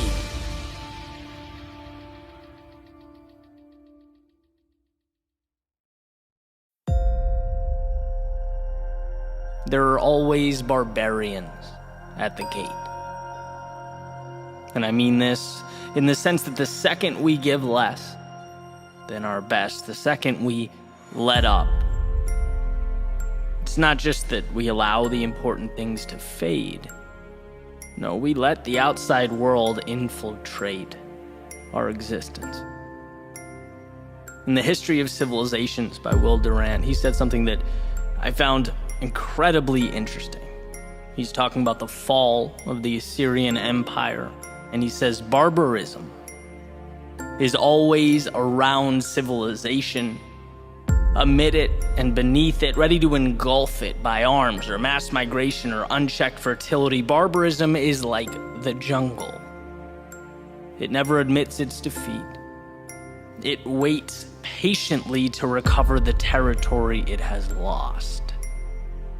See, in those civilizations Durant speaks of, they knew they were always living with the threat of an attack by outside forces that oppose it, knowing that calm and quiet wasn't the rule, but the exception to the rule. And in its weakest moments, it crumbles.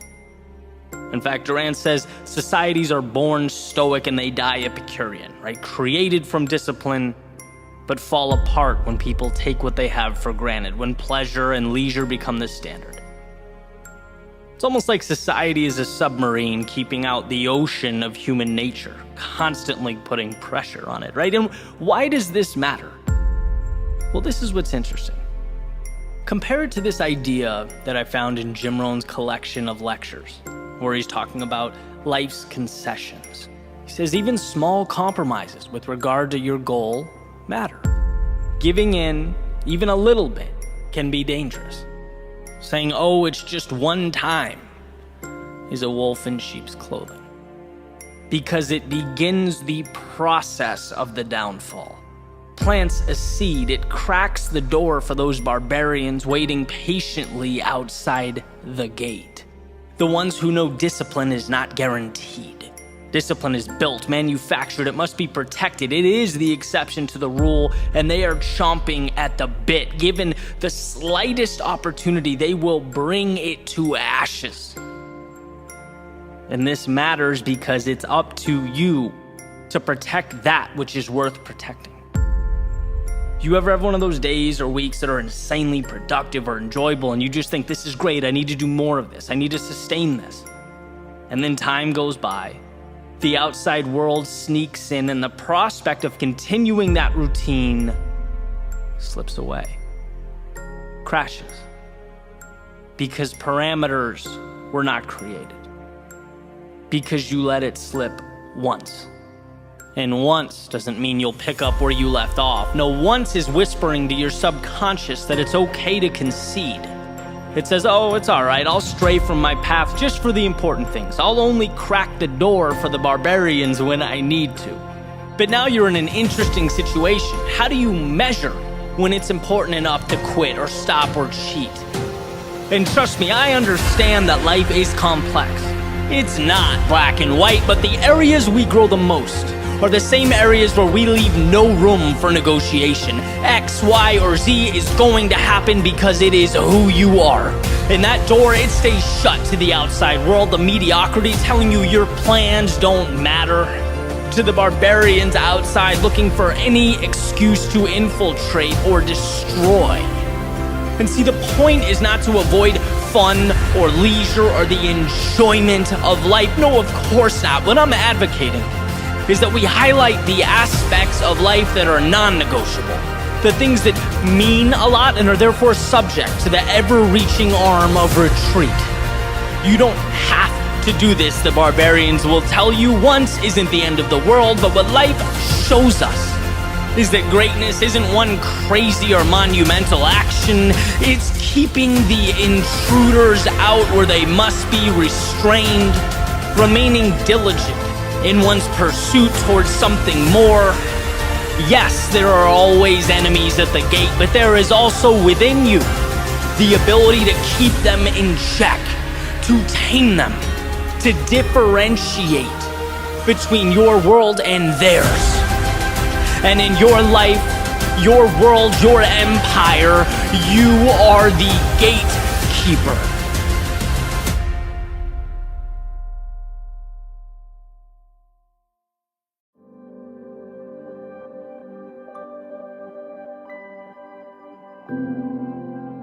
Sometimes the most important things we do in our lives are the product of sheer will, of taking little nothings that surround us and making something out of them.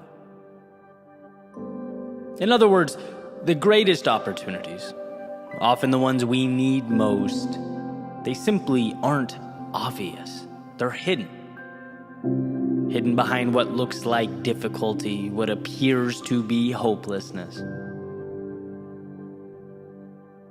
The reason I place so much value on a single step forward when we're overwhelmed or at a low point is because a single step means you're in the game.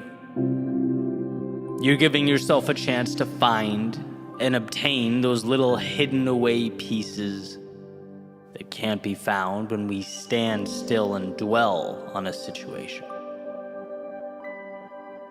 Mobility is empowerment. And when we move forward only with what we have, we're continuously reminded that what we have is enough. We have the tools, the resources, and the ability. We just have to somehow remind ourselves that with those tools, we are capable of building, of creating the incredible. So, quick story about what I believe is the best song ever written, certainly one of them. And it's a little bit older now, but in 1998, a band called the Goo Goo Dolls released a song called Iris. And that song changed my life. It was the first album I bought. It introduced me to music. I listened to it, probably thousands of times. And even 24 years later, it gives me chills listening to it. And so I wanted to find out a little more about the song, and I came across an interview from Johnny Rzeznik, who is the frontman and songwriter for the band. And in this interview, the interviewer is asking Johnny about the song. Basic questions, how it came out, how he wrote it, and stuff like that. And there's a few points that I think are amazing. I want to share them with you. First is the state he was in prior to writing the song. He just came out of a divorce, personal life sort of in shambles, coming off of a bad record deal where the label from his previous album had done what record labels are notorious for, and ended up keeping the vast majority of the revenue.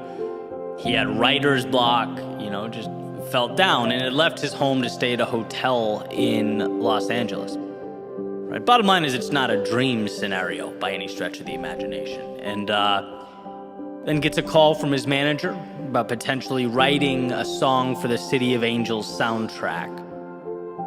And he says he went and sort of auditioned with what he had, which was 2 lines of a song and a guitar with 2 broken strings. It was evidently good enough. He gets a nod from the label and starts writing. And the verses, according to Johnny in the interview, they align perfectly with the movie, right? It's an angel willing to give up anything, even his immortality, to be human so he could be with this girl, right? And it's this deep dive into, what it is to love someone so much that you give up everything for them. And this is the icing on the cake for me, that's when I realized that I wanted to write about this.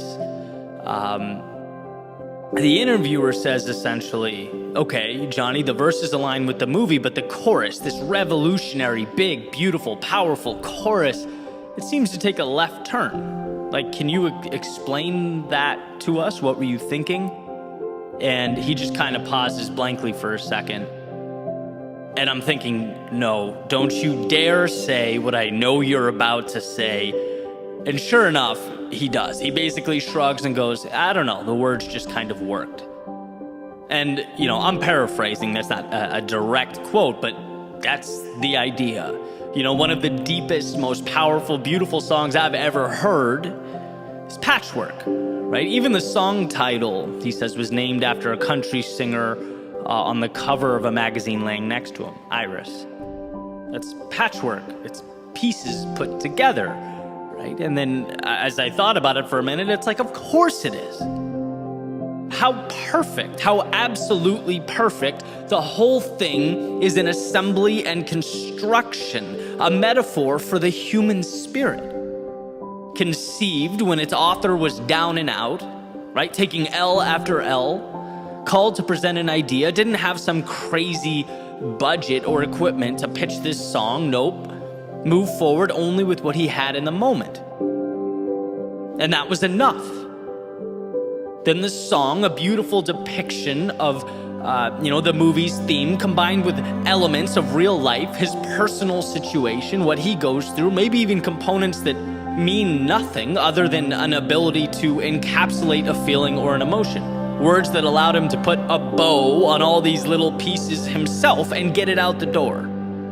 And millions of people listened to that song and were changed by it. Not because of what it meant to Johnny, but because it gave them a chance to take it and fit their own worlds and struggles into those same lines. It became a vehicle to inspire others to push forward, to find things in themselves they didn't know were there.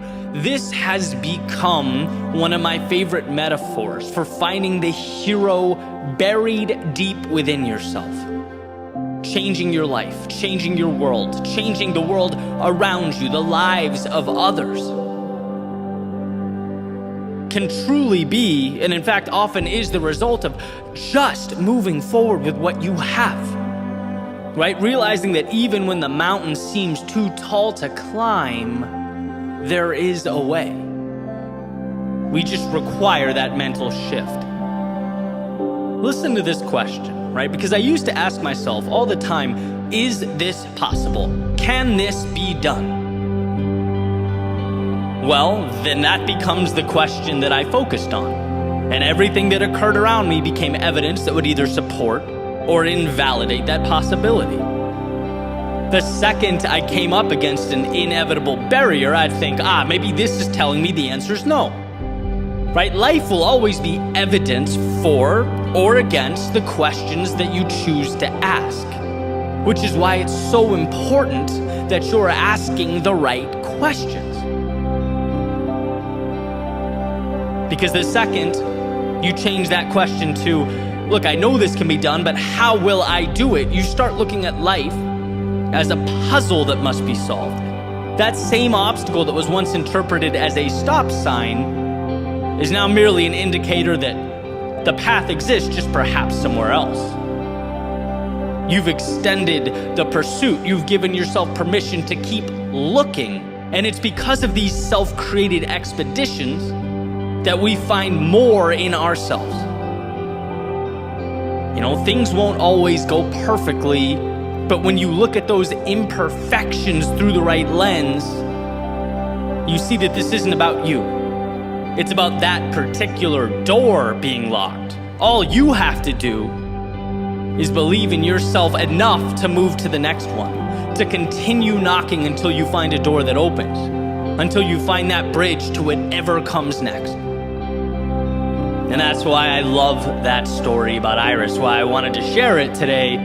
It's crafted during times far from ideal, with resources far from abundant, with words far from perfect or related or self-explanatory.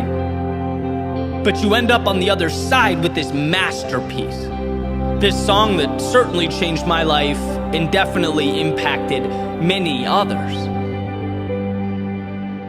And it's like we have to realize when we're sitting on the edge of the bed, maybe it's not divorce or writer's block, but whatever it is holding you back, that's not the end.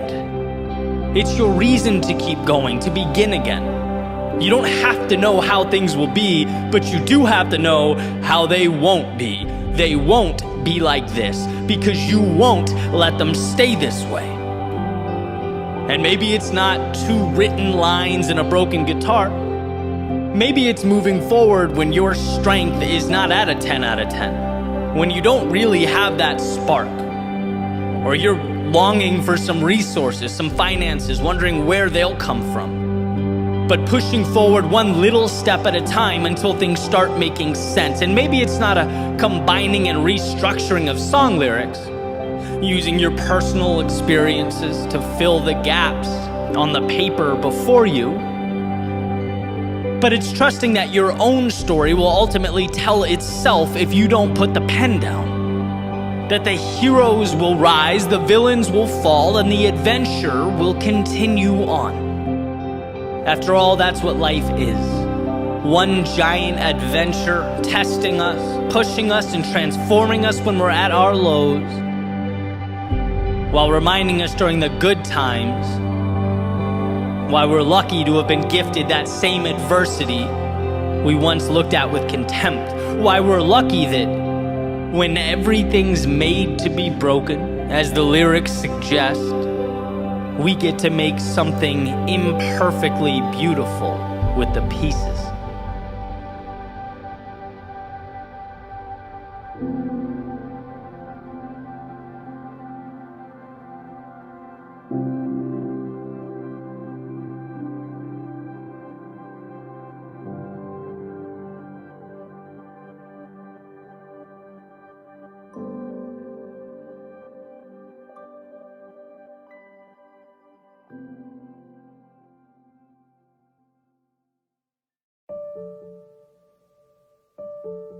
If it means something to you, it's not wrong.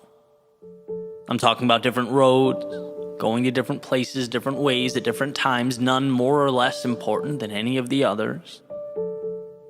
It's an amazing thing that a perfect life can mean something so different to each and every one of us.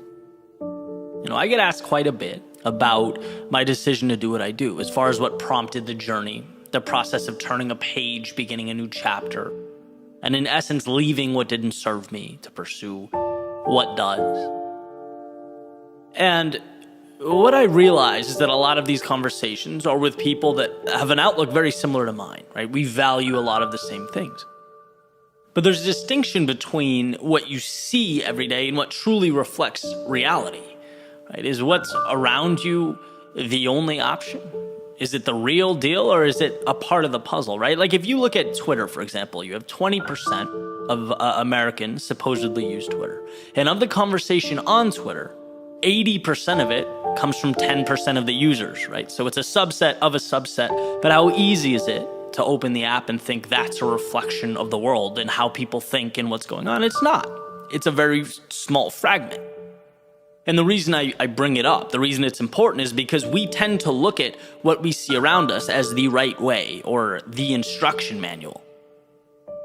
You know, I've talked a lot about the corporate world like it was essentially a prison for me, right? And in many ways, it was because of the way I think, how I get fulfillment, right? There was a predictability and a straightforwardness that just doesn't mesh with my personality, but that's me, right? And I had the realization the other day when I was on someone's podcast and they asked me, well, how come some people don't get it? How come some people don't understand the entrepreneurial spirit or that sort of adrenaline that comes with the high highs and the low lows?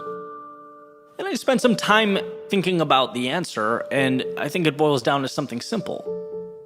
It either pulls you that way or it doesn't, right? It's the thought process isn't the right way to live or the wrong way to live. It's one of many ways to live. It depends on what you gravitate towards.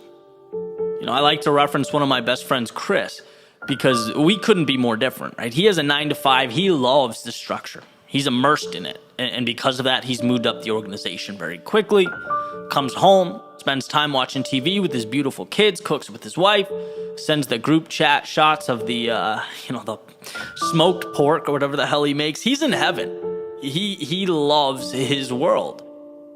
But then he looks at my world. He sees the unpredictability of my life, my choices, traveling, moving around all the time, the financial oscillation where it's like 1 month is great financially, the next it's underwhelming, it's up and it's down. And he goes, how do you live like that? And I could ask the same of him. Where's the rush? Where's the uncertainty? It's two very distinct ways of looking at the world, and I think that's incredible. But I also think it's easy to miss. Like Twitter, you sort of think what's around you, what you see is the real deal, is the path, is where you should be. And it's why a lot of people are concerned or question themselves. It's like there's this invisible metric, whatever side you fall on, there's a right way or a wrong way, and that's not true. There's your way. If it means something to you, it's right. And that's the standard, period.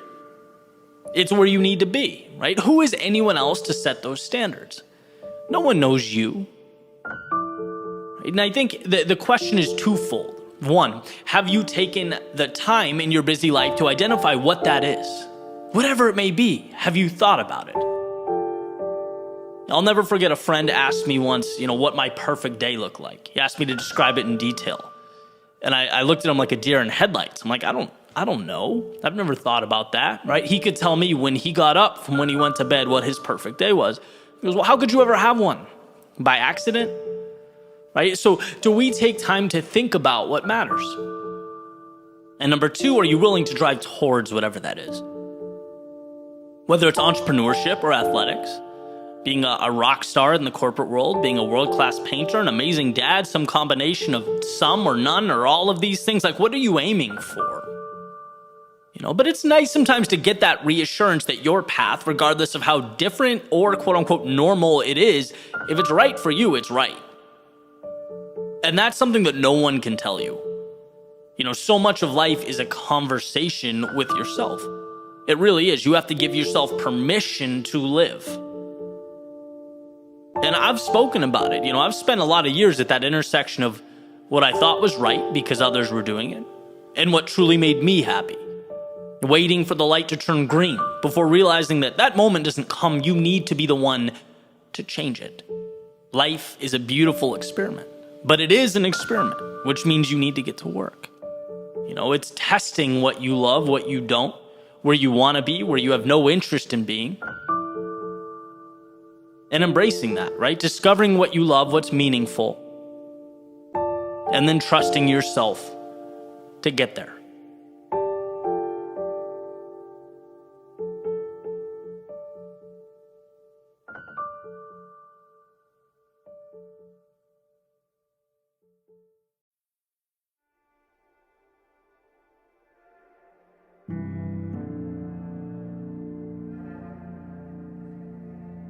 she had a picture framed on the table that said, "Make today amazing."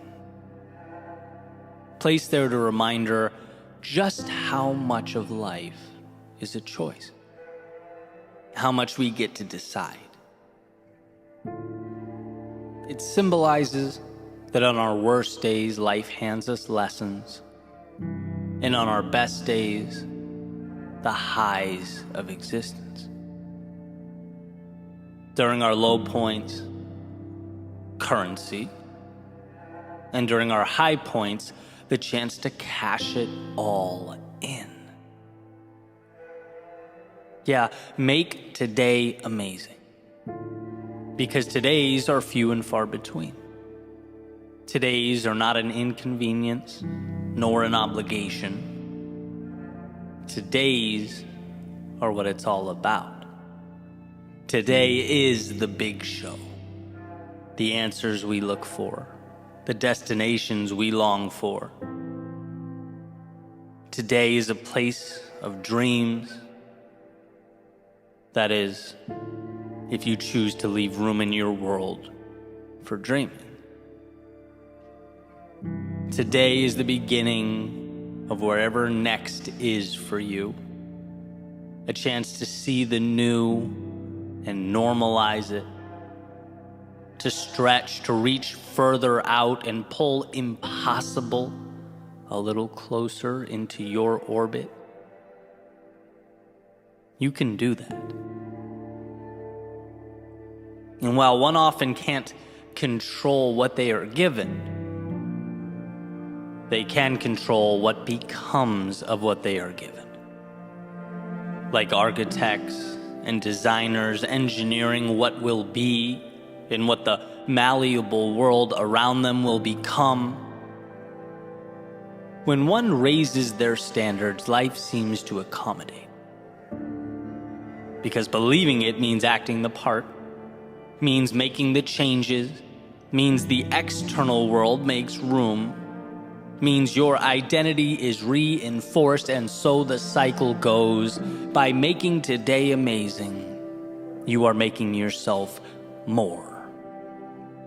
Decisions are the beginning of all things.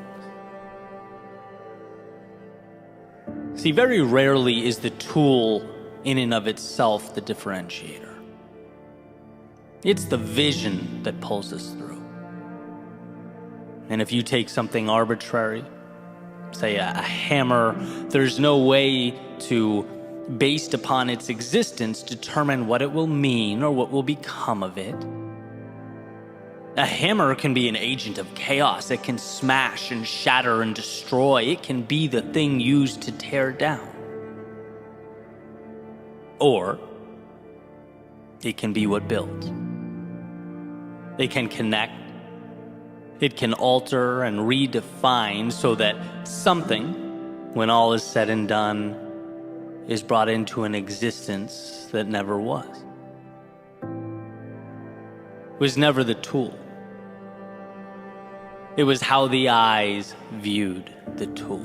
It was the vision that designated the roles that made today amazing.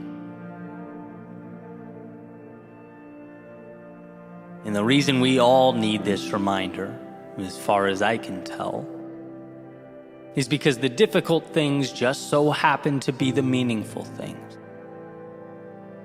Because we are fighting not against some little rule or idea we picked up along the way. We are fighting against our DNA, against thousands and thousands of years of evolution. Because the fear that kept our ancestors alert and alive now in a totally new world keeps us contained and our talents minimized.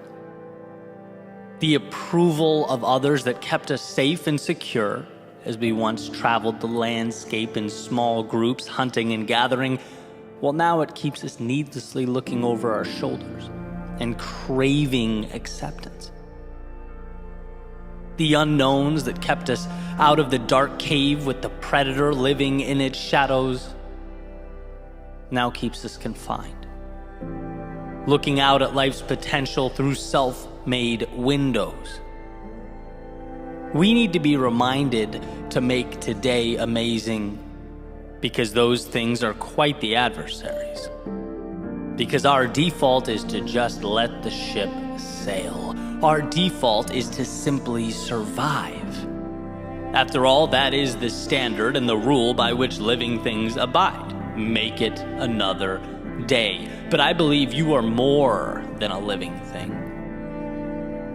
The godlike ability to not just exist in a world, but create new ones is a miracle. Both a blessing and a responsibility. To drive towards a more fulfilled you, a happier you, a healthier you, a more complete you. But one must first become aware that around them exist the pieces required to build something never before seen. The vehicle to those far-off places that were once only dreams, thoughts, illusions. I've always believed that if it means something to you, it's not stupid. It warrants exploration. For even if the thought doesn't end up being all it was cracked up to be, even if it's not the destination, but only a stop along the way, it still pushes you to the next thing, and the next thing, and the next thing. It still moves you forward in this beautiful game of life. So decide. Decide to make today amazing. Choose to make it better. Let the obstacles lift you up and the momentum carry you towards something meaningful. When others stop and find reasons to doubt themselves, how about you find the small win buried, tucked away underneath it all? The little key that may do nothing more than get you through that next door. After all, sometimes that's what life's about. Picking up your head when it's most difficult and finding the next door to walk through. And the magic is knowing you can always do that. Because there always exists both the doorway and the key, but we must be willing to find it. That's the obvious thing about those doors. The right ones will open, but they require we find the strength to approach them. They require that we seek out amazing. And so with this in mind, what is the next chapter like for you? Are you currently enduring one of life's winters? Are you navigating those inevitable valleys of despair, in which the value is in finding that single ray of light amidst the storm? Looking within yourself for the courage to take one more step forward, and another, and another? Are you seeking out that spark that will reignite the fire in you? Because it's there, so long as you choose to make today amazing. Maybe you've climbed yourself out. Maybe you're looking for whatever's next, the new evolution. Seeking to follow your heart and continue the beautiful progression that is life. Let the external world support that vision. Choose to see the detail not as trivial, but as the answers. The tools that will lift you up and support what you are building, it's there. She had a picture framed on the table that said, "Make today amazing." Placed there to remind her how much of life is a choice. Because in a world of options, what a gift to choose the journey of a lifetime. What a ride that awaits, so long as you decide to step in.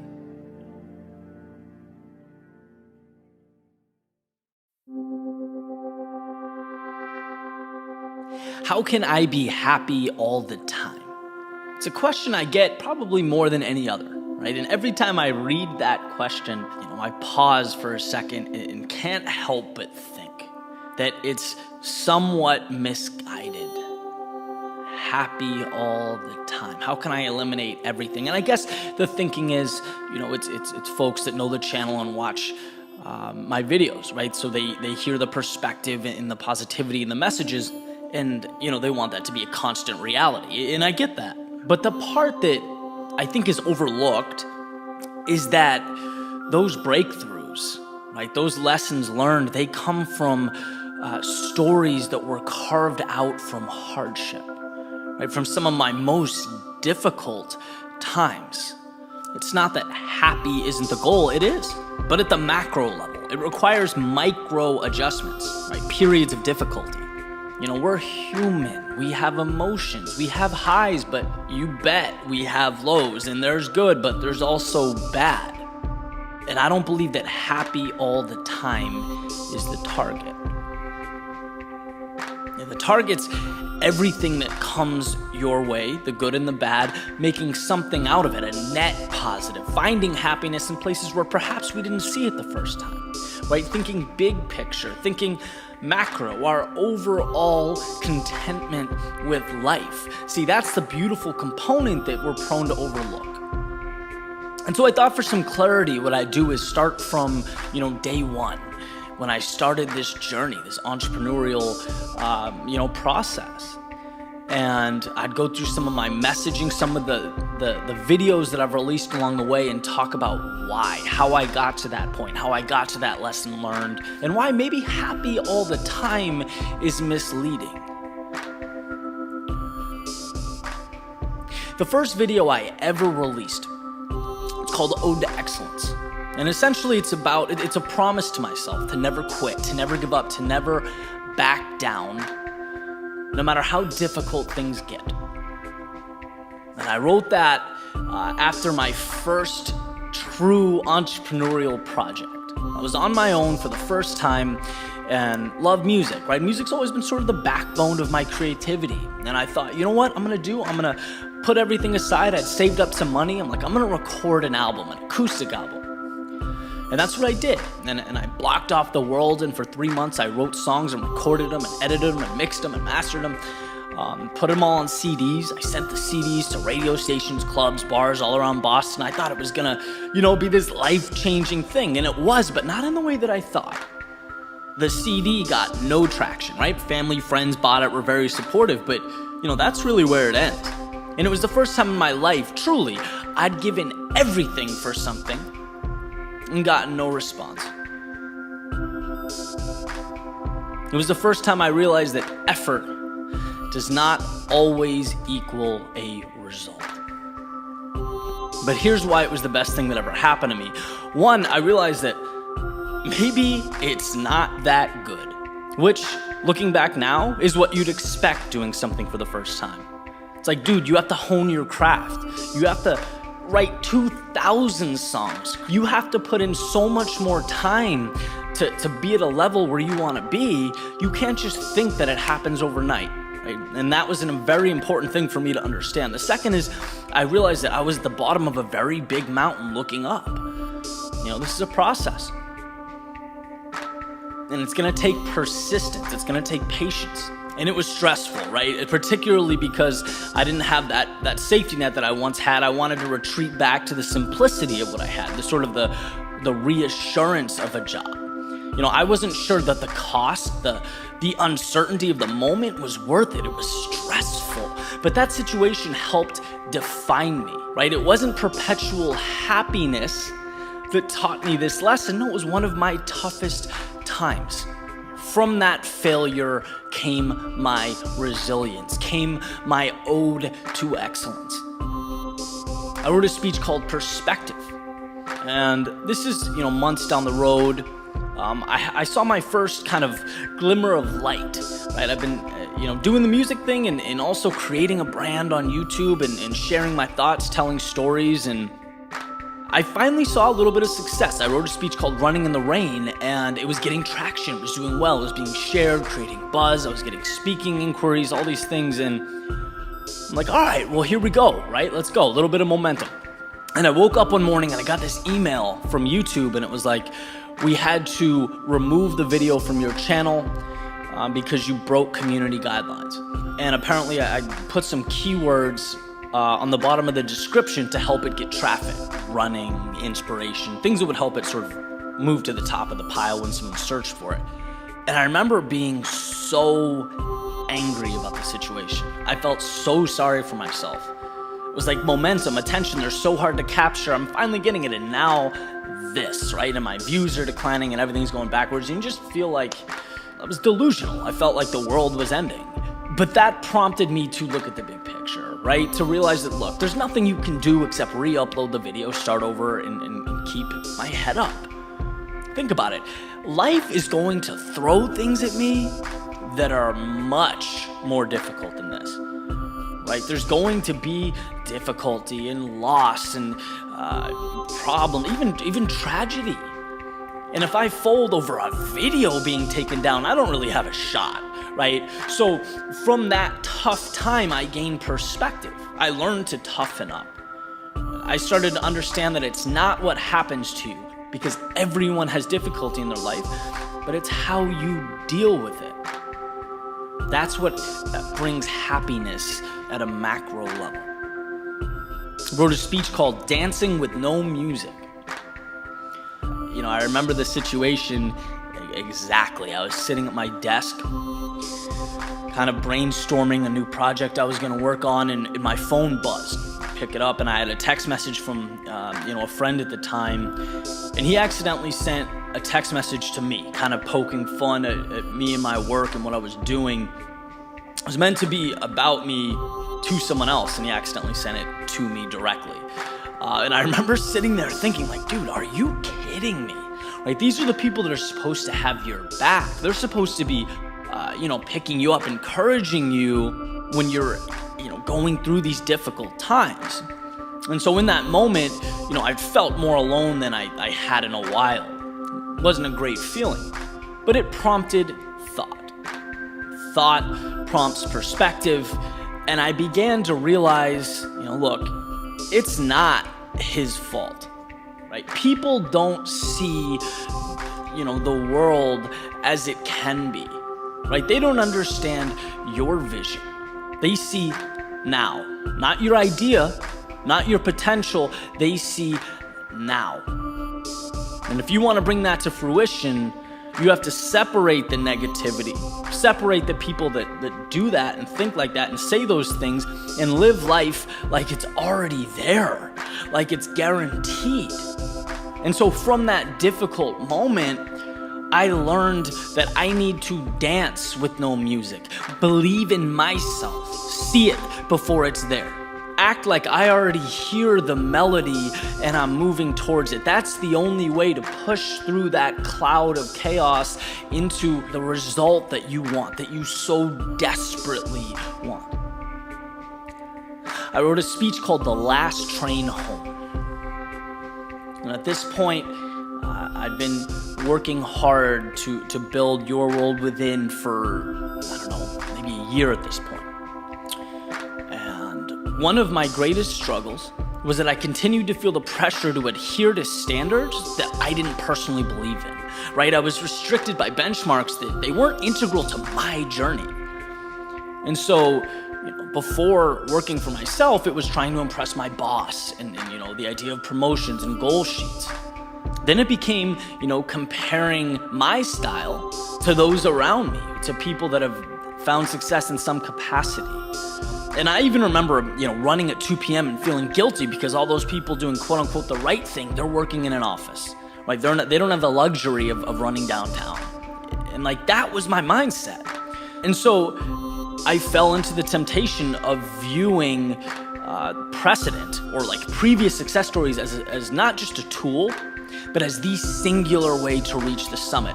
And so I was continually zigging and zagging, here's the shortcut, or here's the method, here's the strategy, I need to incorporate this and this and this. And every time I diverted from what felt true to me, I stumbled. Every time I left my path for someone else's, I became lost in this cloud of confusion. And it took, that reoccurring experience for me to finally understand. It was from those times of disarray that I began to see the significance of patience. That it's okay. It's okay to take my own train. Even if it's the last one to leave the station, don't panic. Don't do something you don't feel is true or right. Believe that your train is there, it's waiting, and you will catch it. That's a very difficult thing to do. It's not a happy experience, but it evolves into this freedom, right? This flexibility, and ultimately this satisfaction with life that wouldn't be there if you didn't seek it out, if you weren't patient enough to find it. I wrote a speech called Remember Why You Started. Hands down, one of the toughest transitions of my life. And I was in a situation that, on the surface, wasn't bad. In fact, you could say it's good. I was surrounded by beautiful people, beautiful relationships, in a good place that I liked. But I was coming to the realization more and more that the situation wasn't conducive to me creating what I felt like I wanted to create. I'd sort of lost track. I've lost that fire, that energy that I had when I first began. And that's due to concessions, so small compromises that I was making along the way that add up. And you sort of slowly lose yourself a little bit at a time. And when you make that realization, it's like, well, you have a decision to make. Are you okay 30, 40 years from now with sacrificing the thing you wanted to build because something else was more important or other things, took priority? And I don't think either one is right or wrong. It's the question that you have to answer. And I made that decision. And I packed up, put my stuff in a trailer, and I left. And I remember as, my world faded away in my rear view, thinking like, this is the hardest thing I've ever done. I didn't believe for the first 200 miles I was actually going to go through with it. I really didn't. And eventually, I arrived at a new place and I made it my home and dedicated myself fully again to what I believed in, to what I felt right, truly in my heart in doing. And I felt that energy, that fire sort of reemerge. And right? You wake up and it just feels good. You have this passion that's there, that you want every day, that you want to maintain, that you want to drive you. And I knew it was the right decision. But that wasn't born out of happiness. That wasn't born out of the easy thing. It was very, very difficult to get there. It was almost a battle, right? You have to fight to reprioritize. And so this comes up a lot when I hear that question. How can I be happy all the time? And it's like, well, you can do the easy thing that's easier in the short term, but then will you be happy in the long term? It's sort of a catch-22. It's a prioritization. It's understanding what makes you feel alive, what makes you feel truly good, authentic. And that's not a question of short-term, consistent, non-stop happiness. It's a question of long-term fulfillment. Sometimes we have to do the difficult things to create what we want long-term, big picture. And lastly, I'll talk about Ode to Excellence Part 3, which obviously it's been years since Part 1.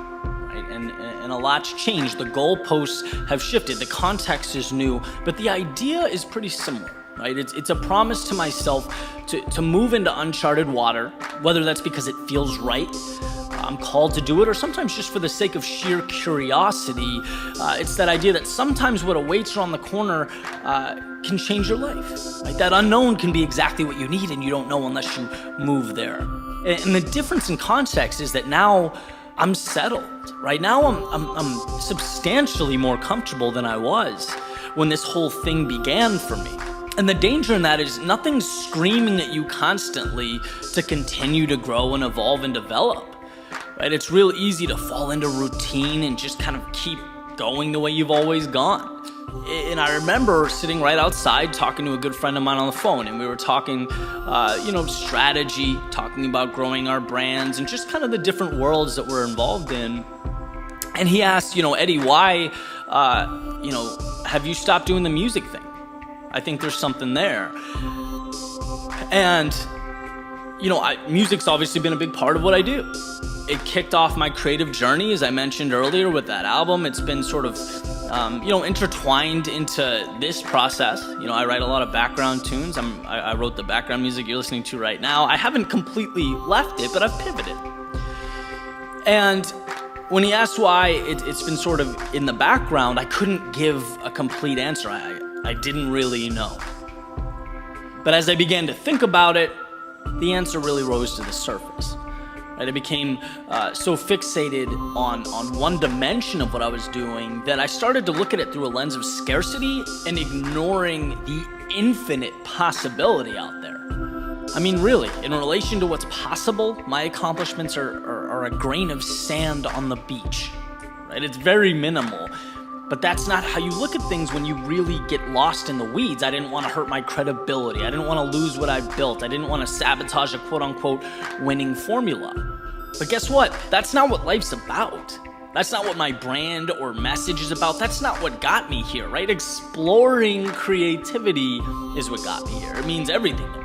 And that was such an eye-opening thing. It was such a beautiful reminder that, Ed, you're limiting yourself. You're not evolving fully. There's a treasure chest around the corner and you're too worried about losing your shiny penny. And it was from this predicament, right, being honest with myself, that courage and that determination grew. In fact, the struggle ended up exponentially increasing my overall happiness because it re-emphasized the creative flexibility necessary to do what I think's right. The third ode to excellence is a promise to keep that flame lit. And see, these are just a handful of little stories, right? They're little epiphanies. But I can say wholeheartedly that they shaped me. Not because every day of the journey I was constantly smiling, but it was the specific times that I wasn't that made me stronger. I'm happier now, my life is better now because of these situations. And that's what I want to emphasize, right? Happy all the time isn't the goal. It can't be the goal. Living a life you're proud of and turning the bumps along the way, the inevitable roadblocks along the way into momentum, that's going to give you long-term happiness. That's going to make you feel better about every moment. It's such a gift to be here. We're so lucky. Let's move away from the idea that there are people out there that never have a bad day. Nothing's ever wrong in their life, because that's not only untrue, but it dilutes the opportunity in front of you. It makes you feel like you're losing when bad things happen, when in fact those are the tools to win, to live every day to the fullest, right? The reality is sometimes it is the Hallmark card thing, right? Hands out, sun on your face, smiling, humming your favorite song. Life is good. Sometimes it's picking up those little pieces when things feel like they're falling apart around you. But know that regardless, right, either one or anywhere in between, there is positive there. There is power at your feet.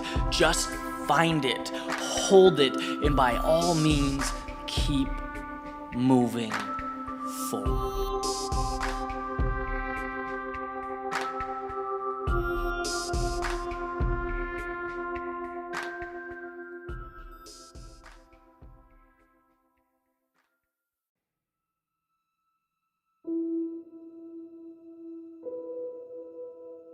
In a way, our eyes are liars. Not in what they portray, but in the implication of their portrayals.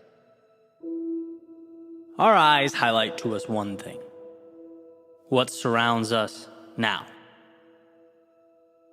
We receive a snapshot of the current moment. And what took me years to understand is that possibility and hope live far beyond what surrounds us right now. And it's that pursuit of possibility that saved my life. Immersing myself in the unseen.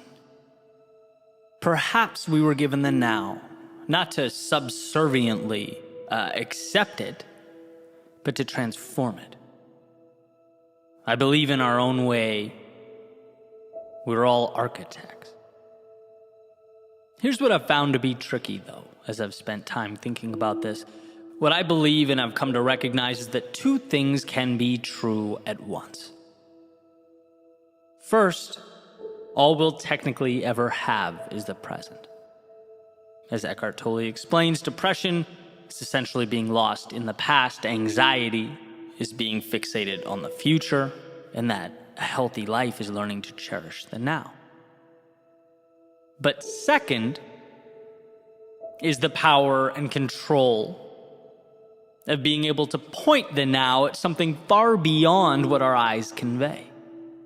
It's the magic of knowing that we spend our days navigating a world of limitation and restraint.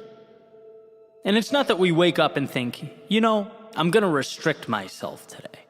I'm going to not live up to my full potential.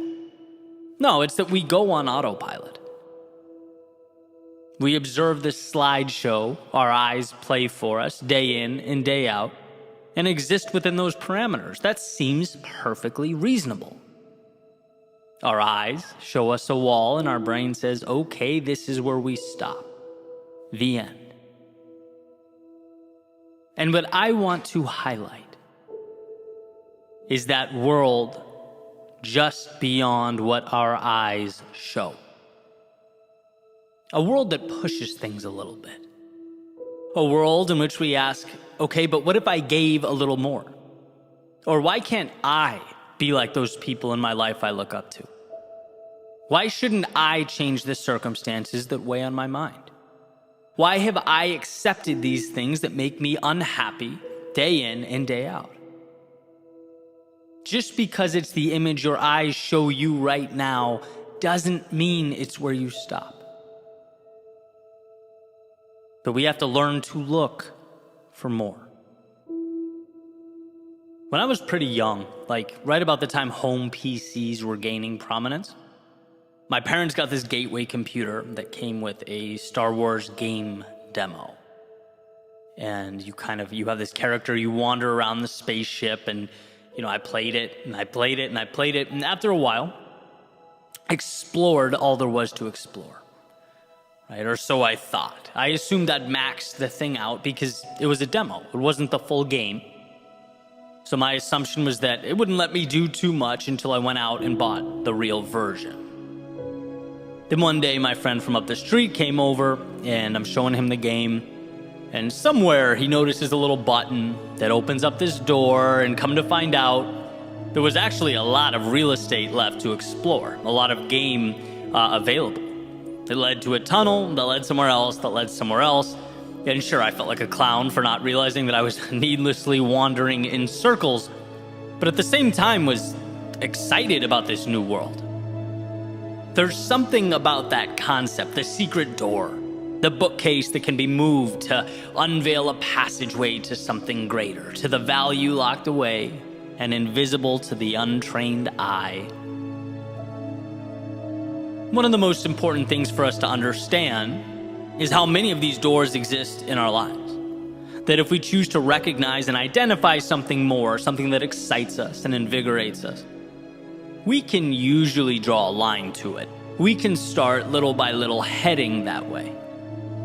Because within the current moment slideshow we see all around us exist the little passageways, the side streets, the tunnels connecting to something more. That of course those gates won't open up if you've not constructed a destination in your mind worth traveling to. Again, not because you're insufficient or inadequate or wrong, but because our default is to live life on demo mode. We have to manufacture more. Build a higher platform, and then climb up to it using ropes and ladders that we already walk by every day without thinking twice. Our world, our right now, is a toolbox waiting for us to construct a more meaningful, peaceful, happy tomorrow. And so again, I present the question, where are these hidden opportunities or gateways in your life? Where can you find the advantages dressed up as the mundane? Is it in a book? Is it a conversation? Is it applying to that thing you've been hesitant to pursue because you're scared of what might await? Is it understanding the power of 10 minutes a day? And how starting small opens doors that we can't even comprehend? Is it a little boldness? Is it looking in the mirror and realizing you're still shackling yourself to who you were yesterday? Is it understanding that someone or something in your life isn't conducive to your well-being? Is it an hour in the morning to think? An hour at night to breathe? Is it changing a self-limiting relationship with time or money or resources?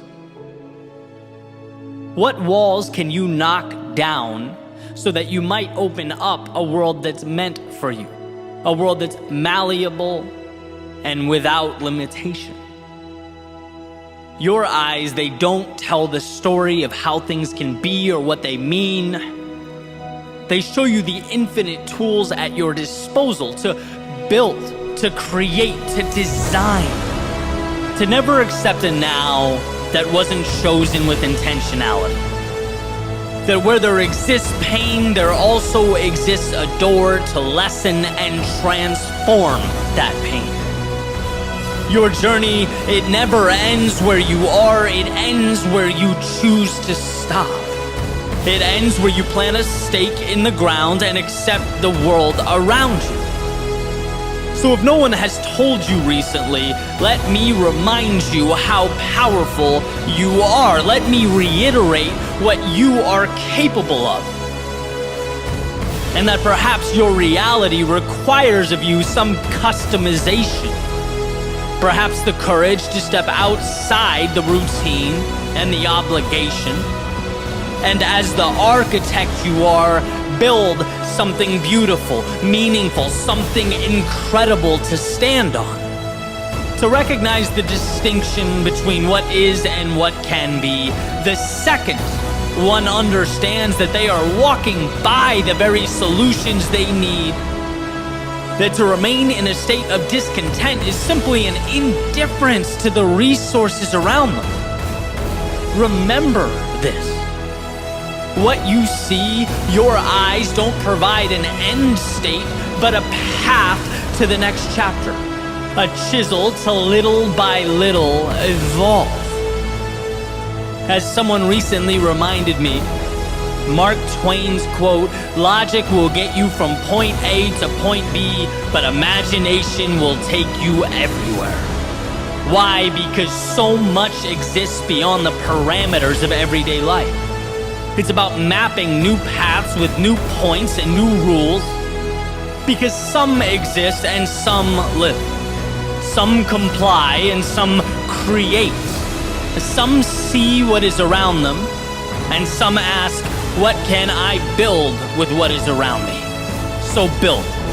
Towers that touch the sky, bridges that connect the earth. Build like this is a game, and the only way to lose is to stop yourself from experiencing all it has to offer. Build like there's a world far beyond your front door. Because if you do, that's exactly where you'll find yourself.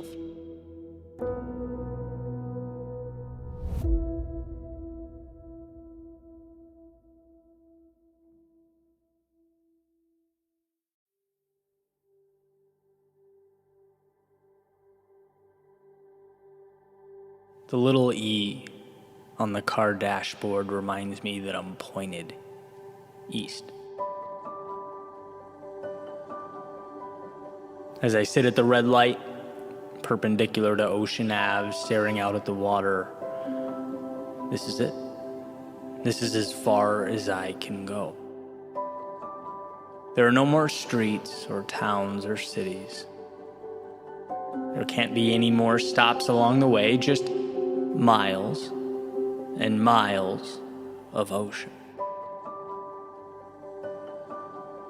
And it's interesting for me to think about all the changes I've made up to now, growing up outside of Los Angeles on the opposite coast, relocating again and again, sometimes very targeted, methodical moves, sometimes just for the sake of change, but always moving, always going. There's a saying that wherever you go, you take yourself with you, right? You can change the scenario, the circumstances, the surroundings, but ultimately, you can never outrun yourself. You are accompanying you on whatever journey awaits. And it's often not until you run out of real estate, until there's no more road or options, that you're forced to look in the mirror and acknowledge that it is you who must change. It's you who must evolve and become that person that you need you to become. And that can be a scary thing. After all, anyone can get in a car and head east. Anyone can point the compass away from the chaos of now, move away from their demons. But how many of us can find the strength to look those demons in the eye? How many of us can make ourselves bigger than what attempts to weigh us down? All of us can, but how many of us do? Are we running to something or from something? Because there is a difference, and that difference is not small. One of my favorite speakers, Jim Rohn, when referencing our journeys through life, our push to make more of ourselves, he essentially said, it's not what you get at the other end. It's who you become along the way. And I think, like everyone, I've forgotten that from time to time over the years, forgotten that value is not simply in going, but in becoming, in the courageous little steps that accumulate over time. Forgotten that the external world might inspire or excite, that change might invigorate the soul, that the road untraveled might remind me of life's beauty, but these externalities are only as valuable as you allow them to be. They're only opportunities if you decide them to be so. Change inspires, but will you let it inspire you to do that thing you know you need to do, but are terrified of doing? And that road, it might remind you of life's beauty. But will you let that reminder be your invitation to share your own beauty with the world, whatever that means for you? Can you be that vulnerable? Can you take that leap in the story of your becoming? See, it is incredibly easy to look out at the world and pinpoint its flaws. All those little problems and imperfections, they tend to jump out at us. But can you identify what you, yourself, need? Can you be courageous enough to ask those questions of yourself? What matters to me? What does a meaningful life look like to me? Where am I falling short? That is a conversation that needs to be had. And it needs to be had often. Otherwise, we will drive and drive and drive until we hit water and are forced to ask that question.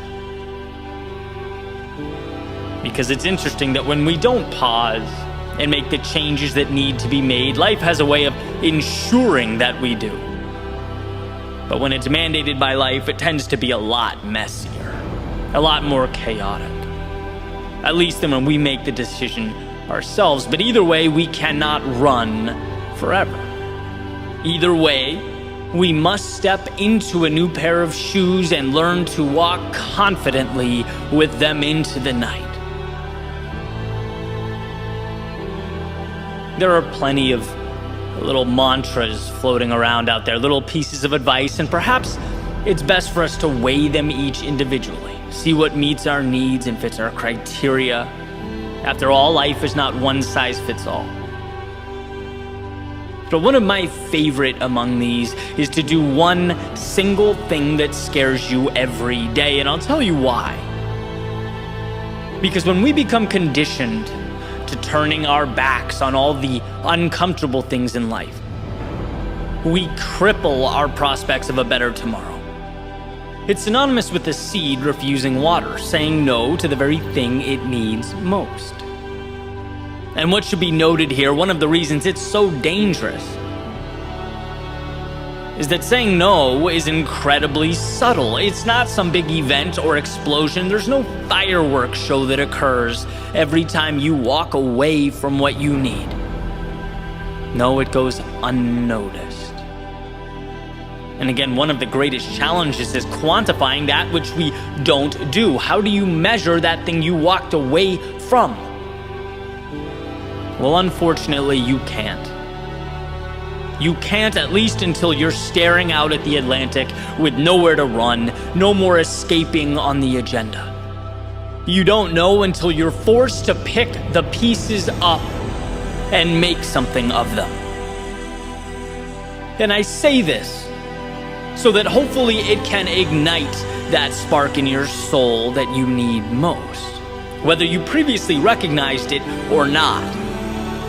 I say this to remind you how much bigger you are than your problems, how you have the ability to transform all that exists around you when you transform yourself. There's a certain inevitability associated with how we see ourselves.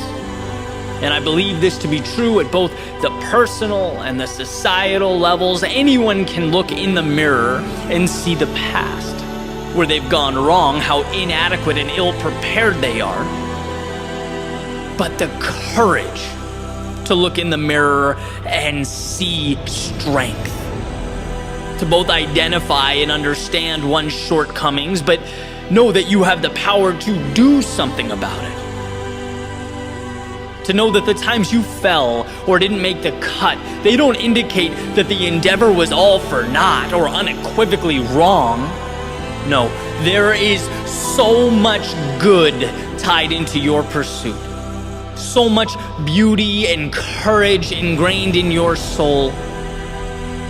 But imagine a life where you no longer run from the gaps, but close them. Imagine finding it in yourself to begin that hero's journey. And where you used to run to protect yourself, now you take the offensive to grow yourself. Where you used to avoid the possibility of failure, now you chase the possibility of victory. You can have that if you want to. You can be that if you choose to. And sure, you may never be able to outrun yourself, but you can always adapt yourself to be that person you always needed you to be. Sometimes we just need the reminder that we are strong enough. We do have what it takes. And that the thing that hurts us most in the short term not only saves us pain in the long term, but it becomes what we live for. It is where we find our meaning. And so perhaps this ocean before me is not there to remind me of my constraints, that I have no road left, but a reminder of just how often we measure using the wrong metrics. Perhaps I needed to see again that it's not where I end up, but who I become along the way. That when the internal self steps into the shoes it's been too intimidated to wear, that when the world within becomes the beacon you need it to be, the roads and the stops along the way, they matter a little bit less than the eyes that process it all, that decide what it means, how it will be utilized in the game of life. And so, yes, the little E on the car dashboard, it says that I'm pointed east. But as I sit at this red light, perpendicular to Ocean Ave, staring out at the water, I know this is only the beginning.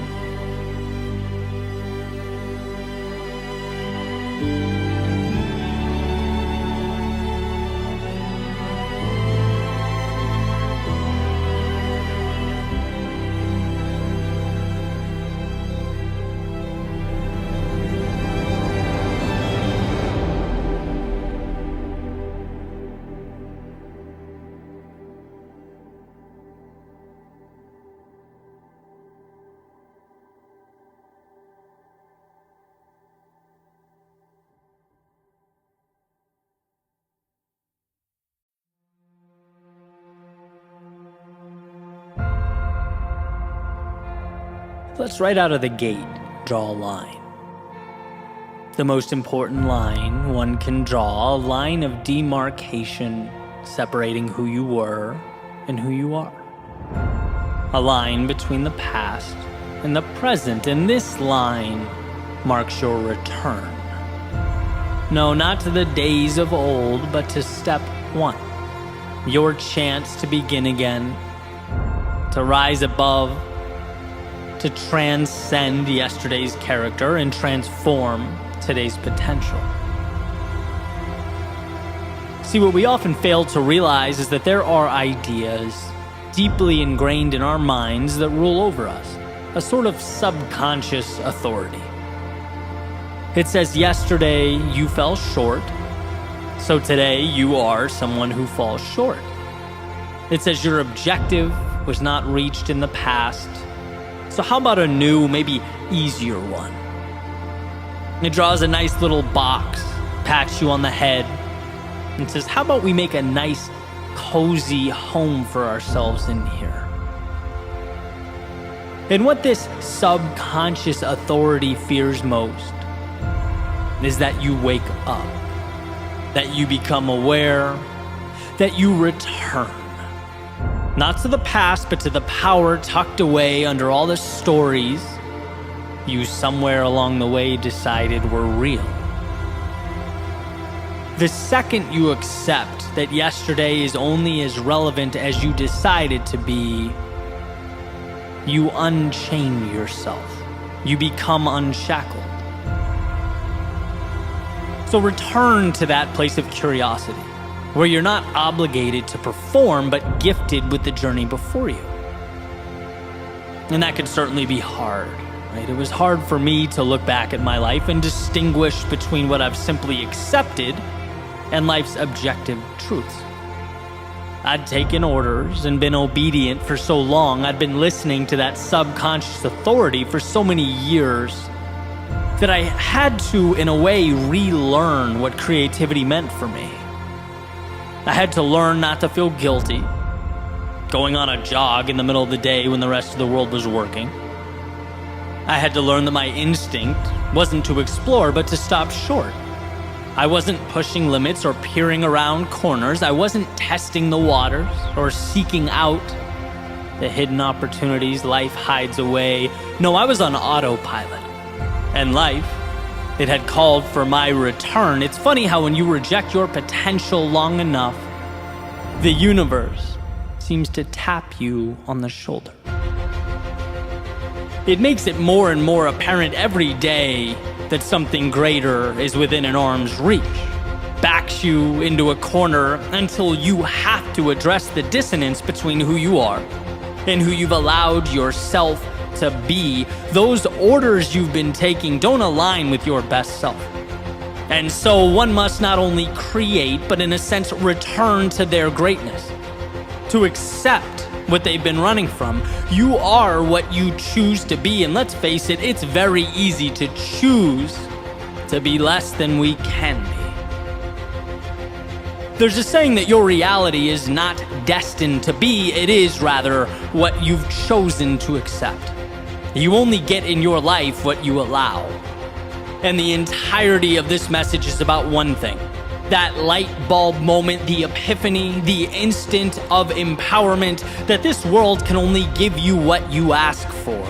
And to not ask, to sit back and observe, makes you a spectator, sitting up in the nosebleeds, watching the activity evolve on the court below. It relinquishes control to powers beyond you, and that's existing. It's not living.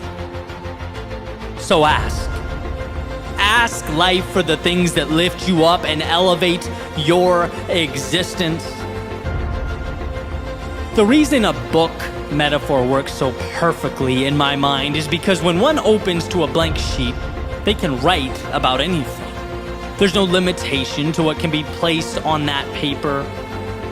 And sure, our proclivity may be to continue on the legacy of last novel's cast and characters, but it's by no means required. In fact, with that pen in your hand, you can craft a new world entirely. New places, new things, new relationships and ideas, new obstacles to face and defeat.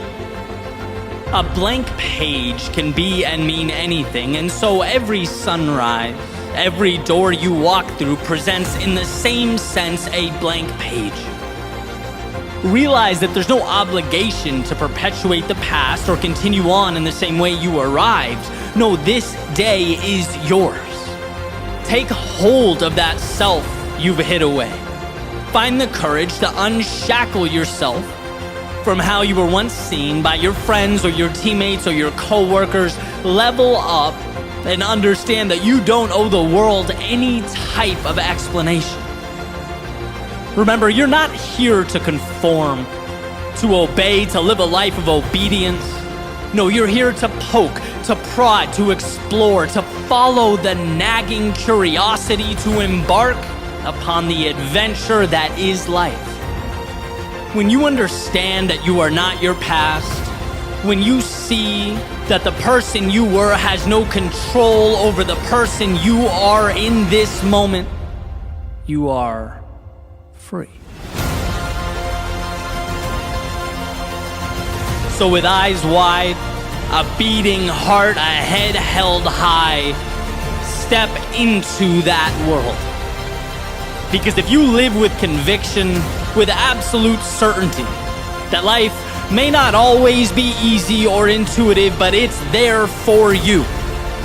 When you see not yesterday's constraints, but tomorrow's hope, all roads lead to an evolved existence. It's not about perfect, and it never was. It's about understanding that the past has given you everything you need to break away from its grasp. It has provided the lessons, it has knocked you back, pushed you down, and tested your resolve, all for this moment. This second, the chance to return to the greatness that has been tucked away for too long. Again, no miracles, no rabbits out of hats, just you allowing your greatness to emerge from this step forward because you can, because you have that ability, because it's who you are. So go show the world, but most importantly, show yourself. You will be amazed at what's possible for you if you simply allow it to materialize. If you, amidst the darkness of days past, let yourself light up the night.